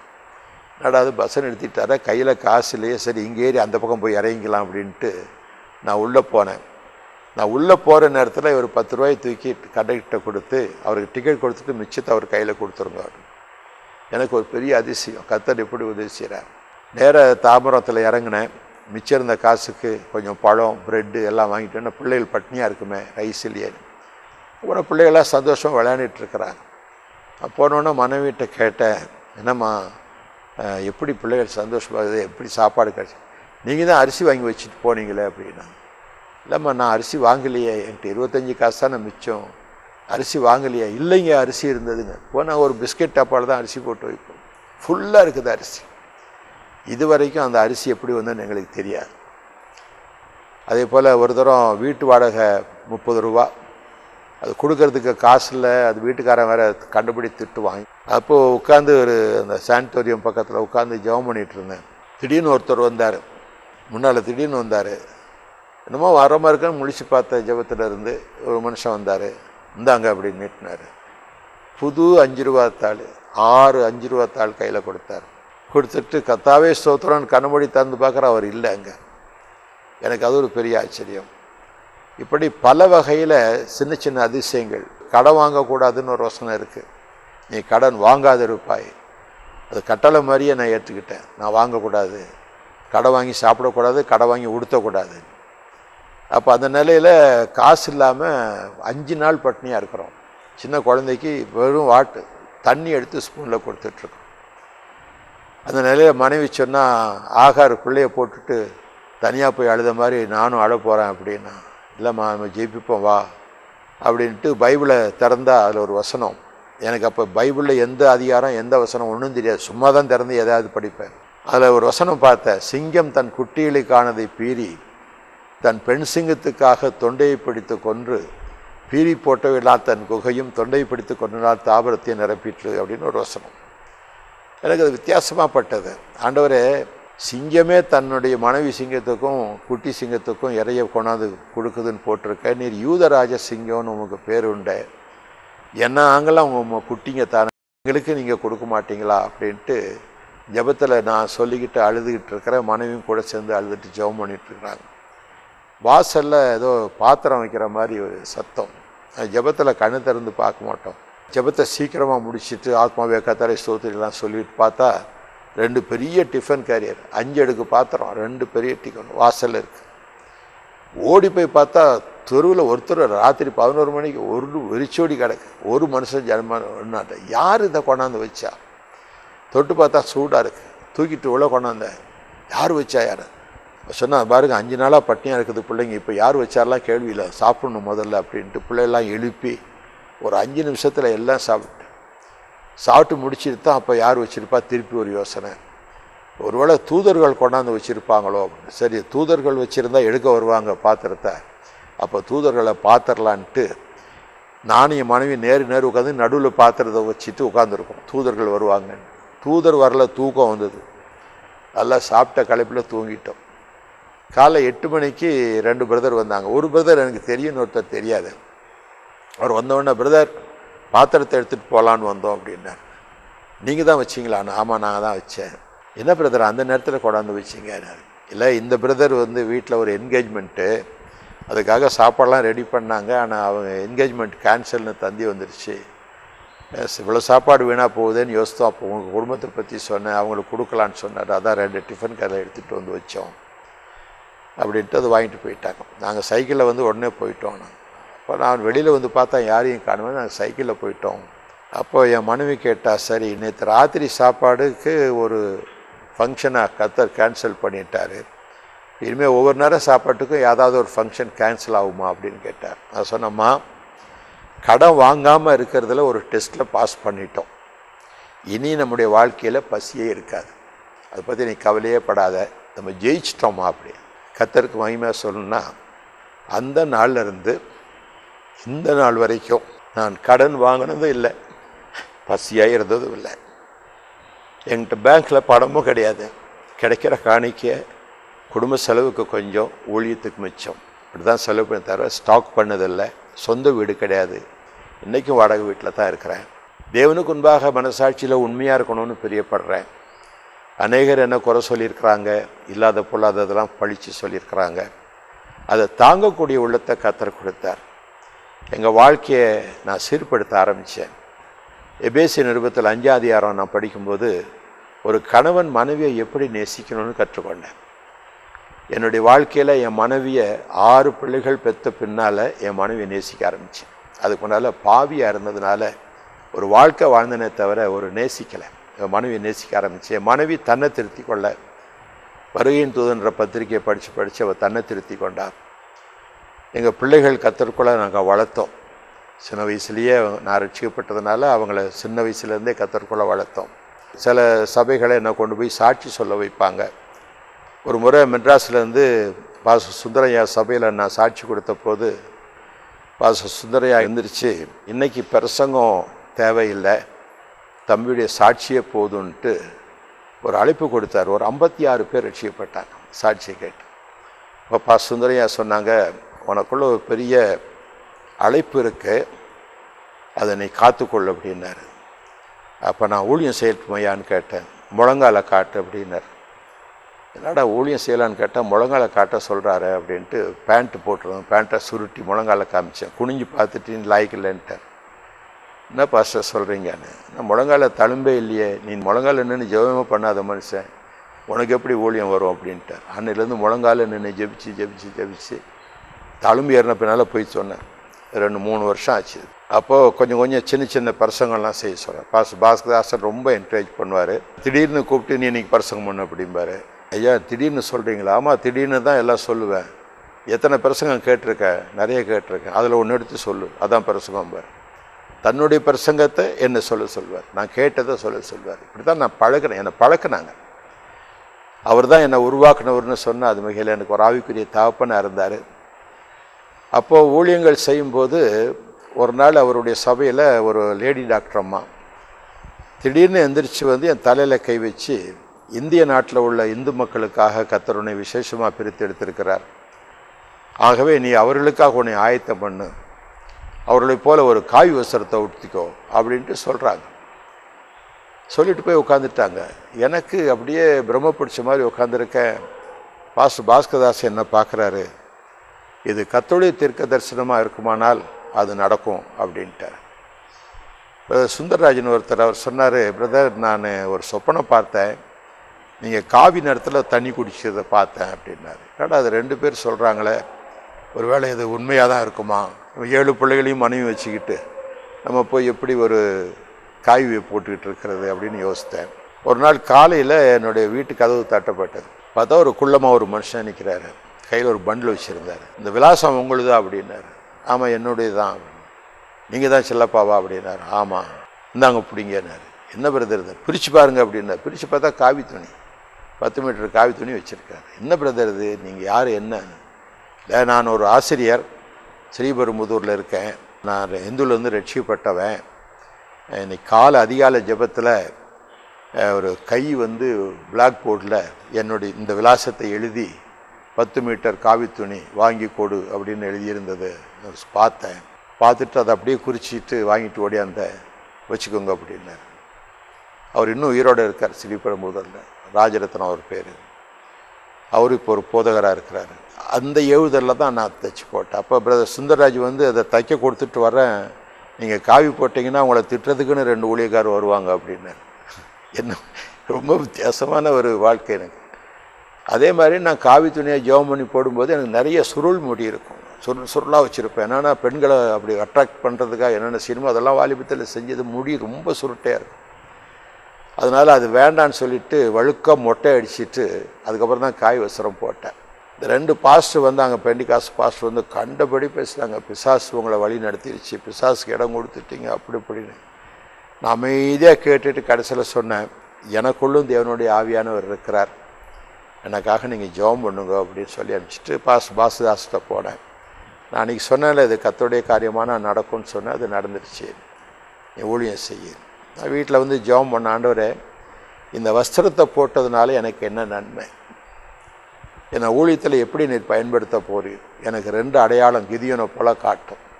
1, இந்த வஸ்திரத்தை போட்டதுனால எனக்கு ஒரு பயங்கரமான ஹிந்து ரட்சிக்குள்ளே நடத்தும்படியாக இது உபயோகப்படுத்தணும். 2வது, இனி நான் இந்த வஸ்திரத்தை பணம் போட்டு வாங்க மாட்டேன், எனக்கு இலவசமாக கொடுத்துருக்கிறேன், சாகிற வரைக்கும் நான் துணி வாங்க மாட்டேன், யாராவது வாங்கி கொடுத்தா தான் போடுவேன். இப்போ நான் போட்டிருக்கிற வஸ்திரம் 8 வருஷமாக போட்டிருக்கேன். ரொம்ப ஜாக்கிரதையாக துவைச்சி காய போட்டு நானே கிழியாதபடி பார்த்து, கிழிஞ்சாலும் தைச்சிக்குவேன். தூரத்து வந்து பார்த்தா நல்லா புதுசாக தெரியும், பக்கத்தில் வந்து பார்த்தா தான் அது எவ்வளோ பழசுன்னு தெரியும். அப்படி ஒரு பொருத்தனையோடு செஞ்சேன். இது வரைக்கும் காய் வஸ்திரம் யாராவது வாங்கி கொடுத்ததா நான் தைச்சி போட்டுக்கிறேன். இப்போ யாரும் வாங்கி கொடுத்துடாதீங்க, நிறைய இருக்குது இப்போ. அதோட அன்றைக்கி 11 மணிக்கு ராத்திரி ஜெபம் முடிச்சுட்டு படுக்க போகும்போது வெளியே போ அப்படின்னு ஒரு சத்தம் கேட்டுது. மனைவிட்ட சொன்னேன், கர்த்தர் வெளியே போக சொல்கிறாரு. கர்த்தர் சொன்னால் போங்க அப்படின்னு. பைபிளையும் ஒரு டவலும் எடுத்து பையில் போட்டுக்கிட்டு வெளியே போனால் மெயின் ரோடில் போனால் ஒரு லாரி வீல் மாற்றிக்கிட்டு இருந்தாங்க. இந்த கிளீனர் சாமி எங்கே போகுது அப்படின்னு, எங்கேயோ போகிறோம்ப்பா அப்படின்னு, ஏறுங்க நம்ம வண்டியில் போகலாம் அப்படின்னா ஏறி உட்காந்துட்டேன். விடிய விடிய ஓட்டி பொள்ளாச்சியில் கொண்டு இறக்கிட்டேன். மெட்ராஸ்லேருந்து பொள்ளாச்சியில் கொண்டு காலை 5 மணிக்கு இறக்கிட்டு இதுக்கு மேலே லாரி போகா சாமி இறங்க அப்படின்னு. என்ன ஒருன்னா பொள்ளாச்சின்னாப்பா இவ்வளோ தூரம் கொண்டாந்து விட்டுட்டியாப்பா, நான் வேறு ராத்திரி தூங்கிட்டேன் லாரியில். இறங்கி நிற்கிற பின்னால் ஒரு பிள்ளையார் கோயில், அங்கே ஜனங்கள் போகிறது வருமா வராங்க, என்னெல்லாம் பார்த்து என்னையும் கும்பிட்டுட்டு போகிறாங்க. இந்த வஸ்திரத்தை பார்த்து தான் கூப்பிட்டாங்கன்னு நினைக்கிறேன். அப்புறம் ஒரு கார் என்னை பாஸ் பண்ணி போச்சு.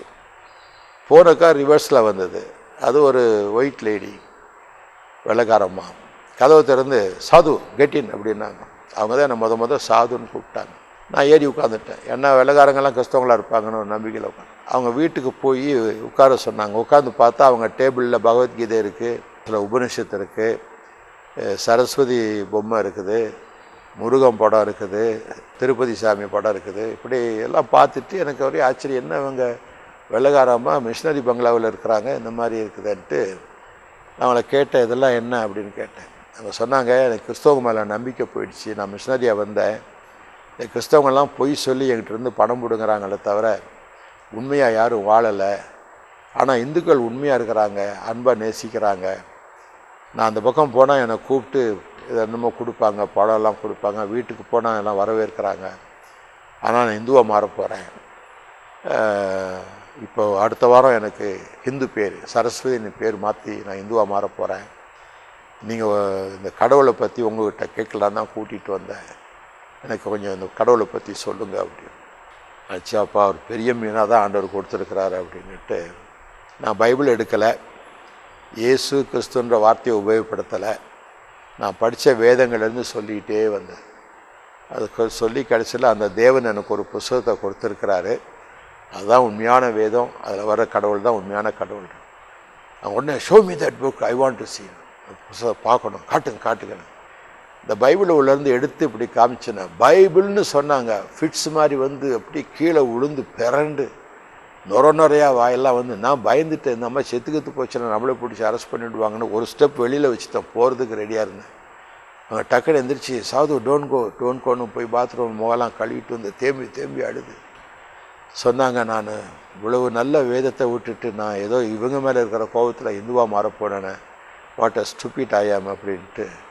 இன்றைக்கி சாயங்காலம் ஒய்எம்சிஏல நான் ஏன் இந்துவாக மாறப்போகிறேன்ட்டு நான் பேசுகிறதா இருக்குது. ஆனால் நான் பேச போகிறதில்ல, நீங்கள் தான் என்னுடைய சார்பில் பேச போகிறீங்க, நான் ஏன் இந்துவாக மாறலன்னு நீங்கள் சொல்ல போகிறீங்க அப்படின்ட்டு போய் சொல்லிட்டு வந்துட்டாங்க. 4 மணிக்கு போனால் ஒய்எம்சியில் சாது ஸ்பீக்ஸ்ன்னு எழுதி வச்சுருக்கு. இவங்க என் பேர் என்னன்னு கூட கேட்கல, ஒரு சாது அவங்க சாது ஸ்பீக்னு எழுதிட்டு. அங்கே இப்போது லுத்தரன் சபை பிஷப்பாக இருந்து ரிட்டையர் ஆன ஒரு ஐயா அப்போ அங்கே பாஸ்டராக இருந்தாங்க, லுத்தரன் பாஸ்டர். லுத்தரன் கவுண்ட் பக்கத்தில் தான் ஒய்எம்சி இருக்குது. சிஎஸ்ஐ பாஸ்டர் வந்திருந்தாங்க, இன்னும் சில பிரமுகர்லாம் வந்திருந்தாங்க, டாக்டர்ஸ் கொஞ்சம் பேர் வந்திருந்தாங்க. அவன் என்ன கொண்டு போய் திஸ் சாது will speak on my behalf. அப்போ நான் பேசுகிறேன், இயேசு கிறிஸ்துவை பற்றி நான் இவங்கக்கிட்ட சொன்னேன், இந்த மாதிரி ஆகினால இவங்க மனம் மாறி இப்போது இயேசு கிறிஸ்துவனுடைய வசனங்களை ஏற்றுக்கொண்டு இவங்க கிறிஸ்தவங்களாக தான் இருப்பாங்க, இந்துவாக மாறல. எல்லாம் அப்பா பெரிய அவமானம் நடக்கும்போது நினச்சோம், கர்த்தர் தான் ஜெபத்தை கேட்டார் அப்படின்ட்டு ரொம்ப சந்தோஷப்பட்டாங்க. அந்த லுத்தரன் பாஸ்டர் எங்கள் சபையில் 2 நாள் பேசுங்கன்னு கூட்டிகிட்டு போயிட்டார். அங்கே 2 நாள் கூட்டம் இல்லை, மற்ற பாஸ்டர்லாம் வந்தாங்க, நம்ம பொதுக்கூட்டம் ஒன்று வச்சிடலாம் அப்படின்ட்டு பொள்ளாச்சியில் ஒரு ரைஸ் மில் கிரவுண்டில் வச்சாங்க. எக்கச்சக்கமான ஜனம். ஒரு இந்து சாமி மாதிரி ஒருத்தர் இயேசுவை பற்றி பேசுகிறாரு, வால் போஸ்ட்டு கிடையாது, ஒன்றும் கிடையாது, பயங்கர கூட்டம். 80 பேர் ஞானசாந்தத்துக்கு ஒப்பு கொடுத்தாங்க, நிறைய பேர் ரட்சிக்கப்பட்டாங்க. அங்கேருந்து அக்ரிகல்ச்சர் யூனிவர்சிட்டியில் படிக்கிற ஒரு மாணவர் போய் அந்த பிரின்சிபால், அவர் ஒரு நல்ல பிலீவர், டேனியல் சுந்தர்ராஜ் அப்படின்னு நாசரேத்தில் இருக்கிறார், இப்போ ரிட்டையர்ட் ஆகி, அவர்கிட்ட சொல்லியிருக்கிறார். அவர் எனக்கு ஒரு கடிதம், dear Sadhuji, could you come to our house and speak to the students அப்படின்ட்டு ஒரு லெட்ரு வந்து எங்களுக்கு ஒரு கூட்டம், ஜெப கூட்டம் நடத்தி கொடுங்க.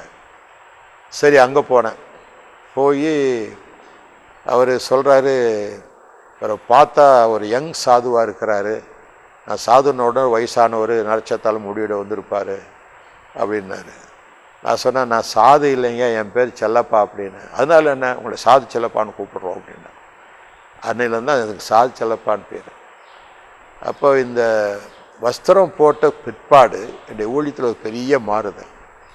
ஏராளமான ஹிந்து நண்பர்கள் தாங்களாகவே வந்து என்னை அப்ரோச் பண்ணுறாங்க. இந்து மக்களை சந்திப்பதற்கு இந்த உடை எனக்கு ரொம்ப பிரயோஜனமாக இருக்குது. ஒரு கிறிஸ்தவ நிலையில் நான் போய் ஒரு டிராக்டையோ அல்லது இயேசுவை பற்றி சொன்னால் அவன் கேட்க மாட்டாங்க. இப்போ இந்த ட்ரெஸ் போட்டுட்டு போனால் அவங்களாம் வந்து கேட்குறாங்க, சாமி நீங்கள் யார்?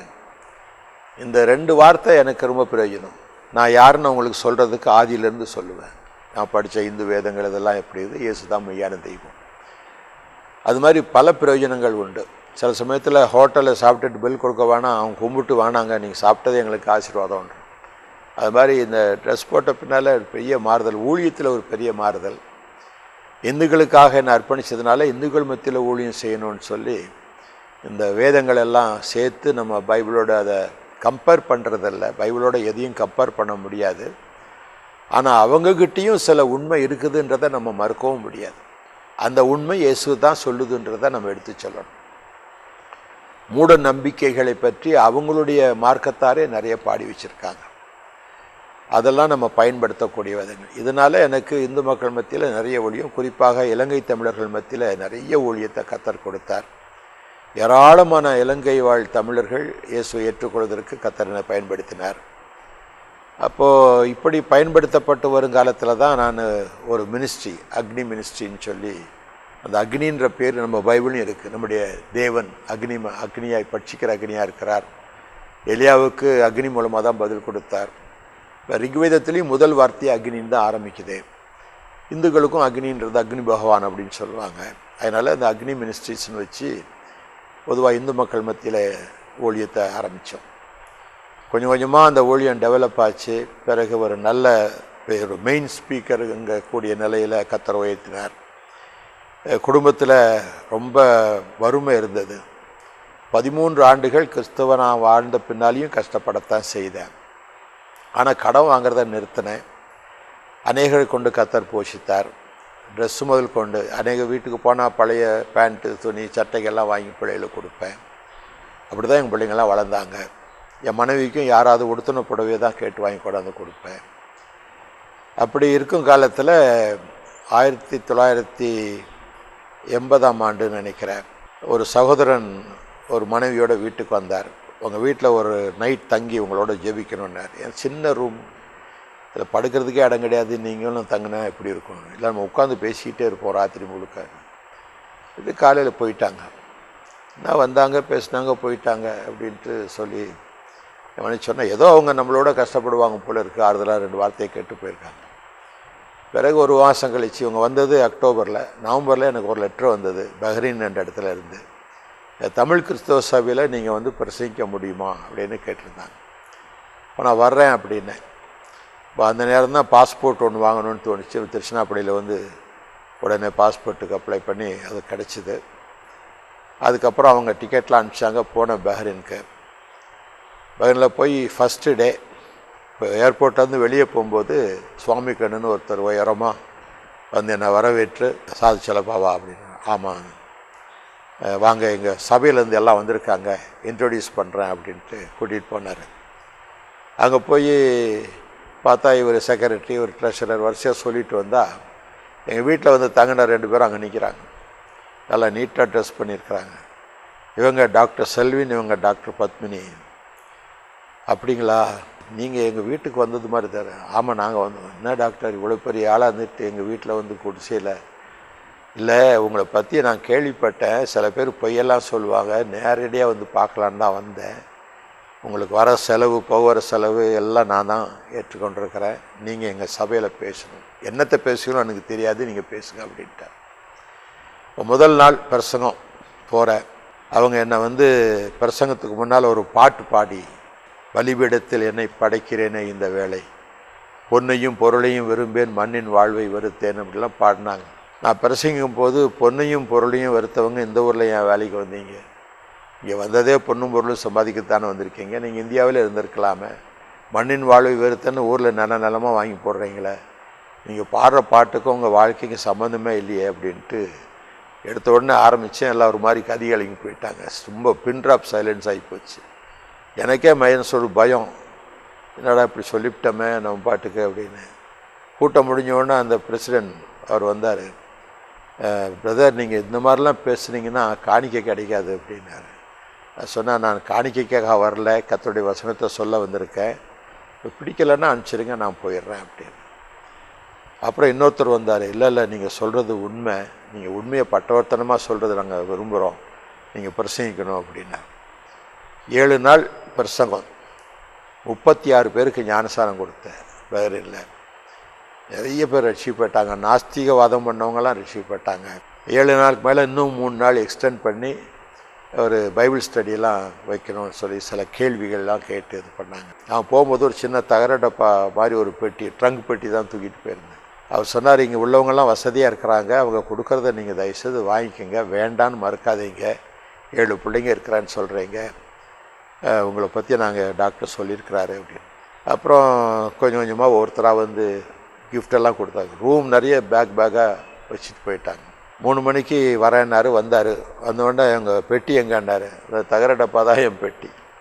அதை தூக்கி கொண்டு போய் டஸ்ட்பினில் போட்டுட்டு கார் எடுத்துகிட்டு போய் என்னால் பெரிய பாக்ஸ் 2 வாங்கிட்டு வந்து எல்லாத்தையும் அதில் பேக் பண்ணி சொன்னார், பிரதர், எங்கள் சபைக்கு வர்றவங்களுக்கு நாங்கள் 10,000 ரூபா கிஃப்டாக கொடுப்போம், ஆனால் உங்கள் விஷயத்தில் அப்படி நாங்கள் செய்யலை, ஒரு லவ் ஆஃபரிங் மாதிரி எடுத்தோம், 25,000 ரூபா காணிக்கை கிடச்சிருக்குன்னார். எனக்கு என்னமோ அப்படியே உடம்பெல்லாம் சில்லுன்னு ஆகிப்போச்சு. ஒரு 200 ரூபாய் கூட பார்க்காத மனுஷன் வாழ்க்கையில் 25,000 ரூபான்னு 25 போட்டு 3 சைவர் போட்டால் எப்படி இருக்கும் அப்படி கற்பனை பண்ணி. அப்புறம் நீங்கள் போனீங்கன்னா பாம்பேயில் இதுக்கெல்லாம் டேக்ஸ் பண்ணுவாங்க. அப்போல்லாம் டேக்ஸ் பயங்கரமாக பண்ணுவாங்க அந்த காலத்தில். அதுக்கு எவ்வளோ ஆகும்னு, இன்னும் ஒரு 7,000 ரூபா பண்ணுவாங்க அப்படின்னு. இப்போ 25ல் 7 போச்சுன்னா 18 தானே மிச்சம். அப்படியே மனசில் கணக்கு. அது அவர் சொல்கிறாரு, நாங்கள் அதுக்கு தனியாக ஒரு 10,000 ரூபா கொடுக்குறோன்னார். இப்படி அப்பா 7 பண்ணால் கூட 3, 23, 28 அப்படி. நான் இப்படியே பணத்து கணக்கு போட்டுக்கிட்டு இருக்கேன். ஏர்போர்ட்டுக்கு போனால் சபையாக அங்கே வந்துருக்கு சென்ட் ஆஃப் பண்ணுறது.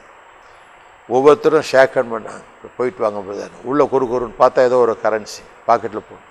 ஒவ்வொருத்தர் கை கொடுக்கும்போதெல்லாம் ஒரு குறு எடுத்து போட்டால் 2 பையும் நிறைய போச்சு.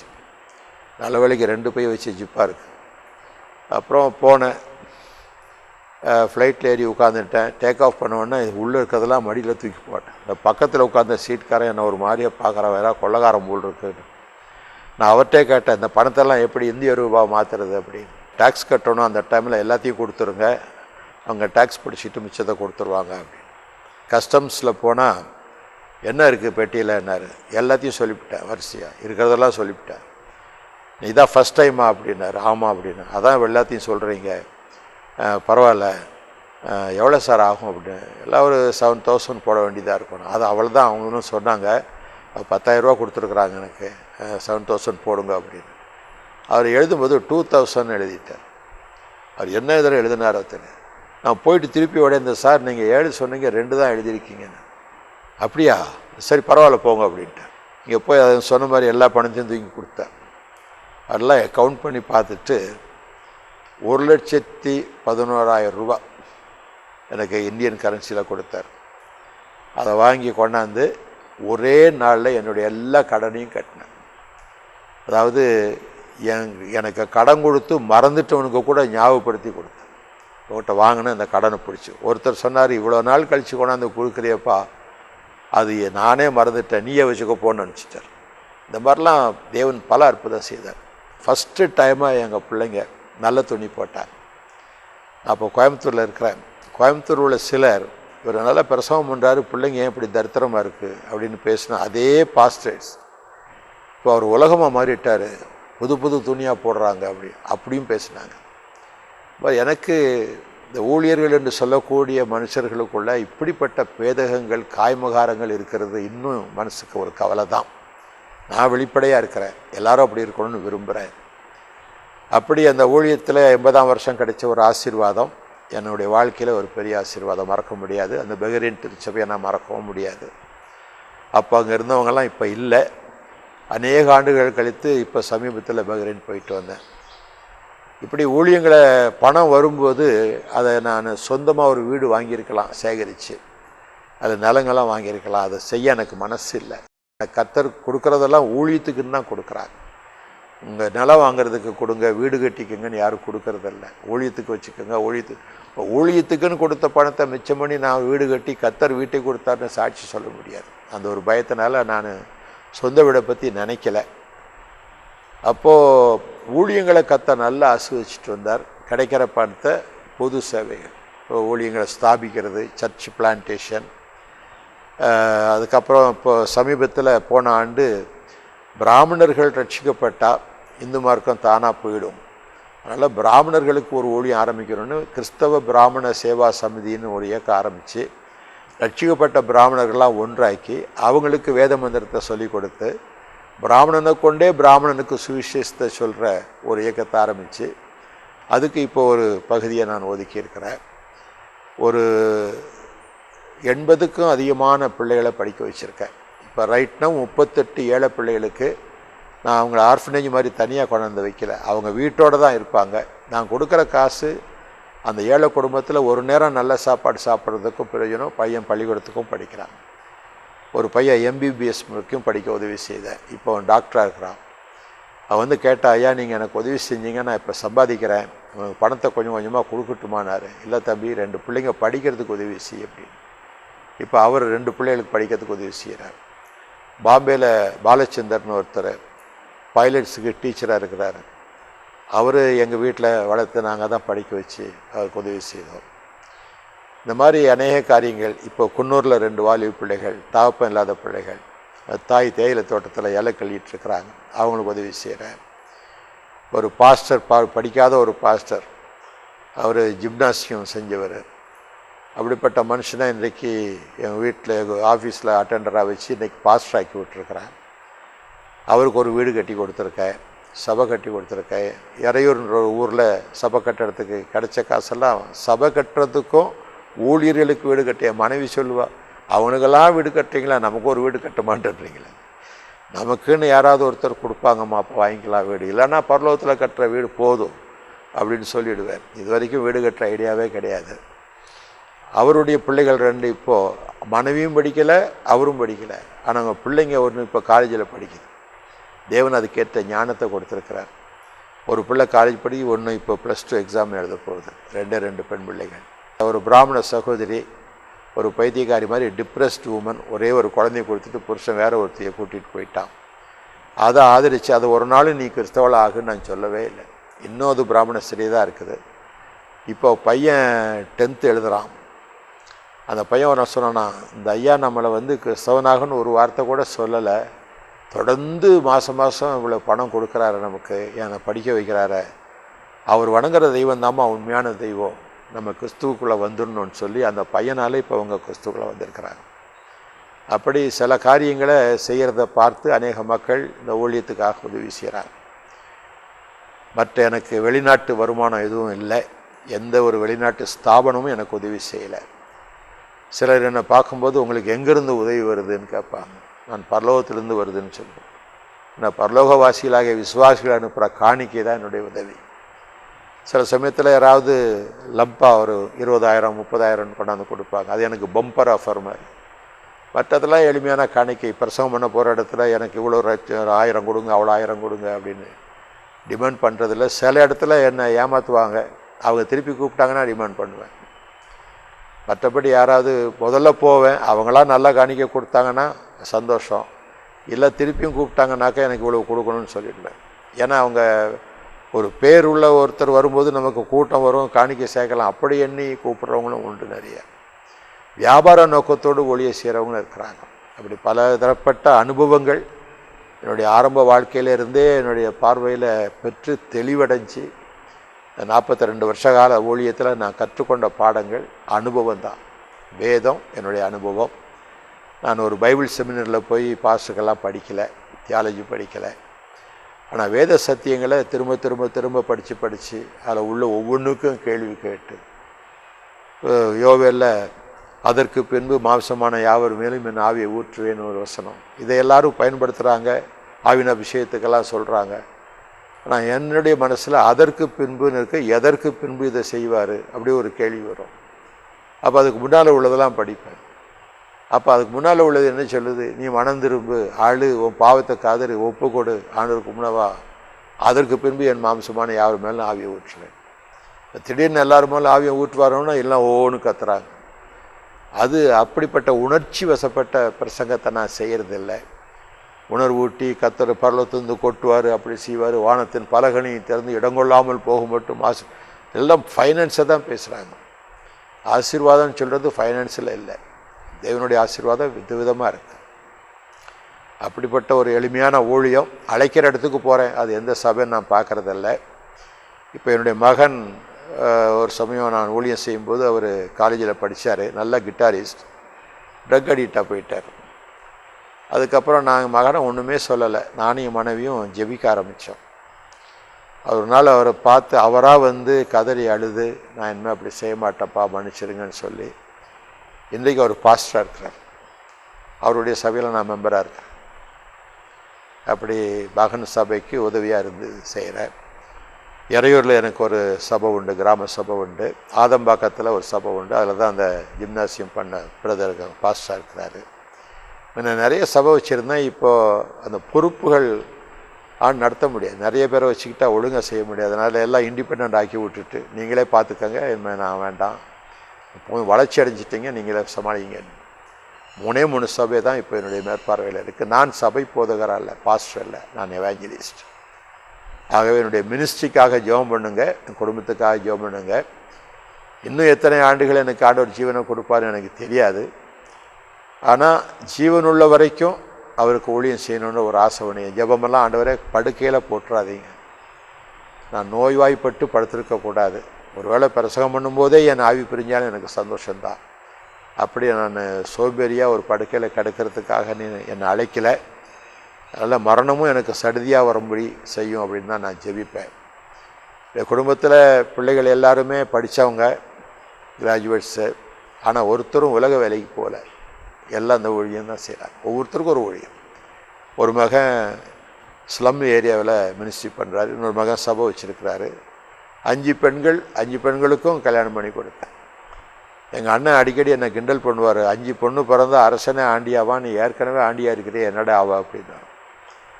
நான் சொல்லுவேன், நான் ஒரு வேளை அரசன் ஆனாலும் ஆகிடுவேன். அதே மாதிரி அவருக்கு ஒரே ஒரு பொண்ணு. எங்கள் 5 பெண்ணுக்கு கல்யாணம் ஆகிற வரைக்கும் அந்த ஒத்த பொண்ணு கல்யாணம் ஆகலை. அவர் வந்து அழுதார் என்கிட்ட, அப்படிலாம் சொன்னதுனால என் ஒரு பொண்ணு கல்யாணம் ஆகலை, நீயே ஜெபம் எனக்கு ஒரு மாப்பிள்ளை பார்த்து கொடுங்க.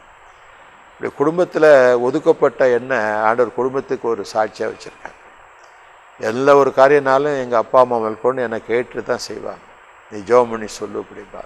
ஒரு காலத்தில் ஒதுக்கப்பட்டேன், ஆனால் இன்றைக்கு அந்த குடும்பத்துக்கு வாலாகாமல் தலையாக இருப்பான்னு சொன்னது அது உண்மை.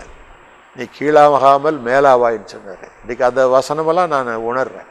இந்த வசனங்கள் படிக்கும்போது அதில் இருக்கக்கூடிய உண்மையான அந்த பொருளை கண்டு நான் அழுதுருக்கேன். பைபிள் படிக்கும்போதெல்லாம் அழுவேன்.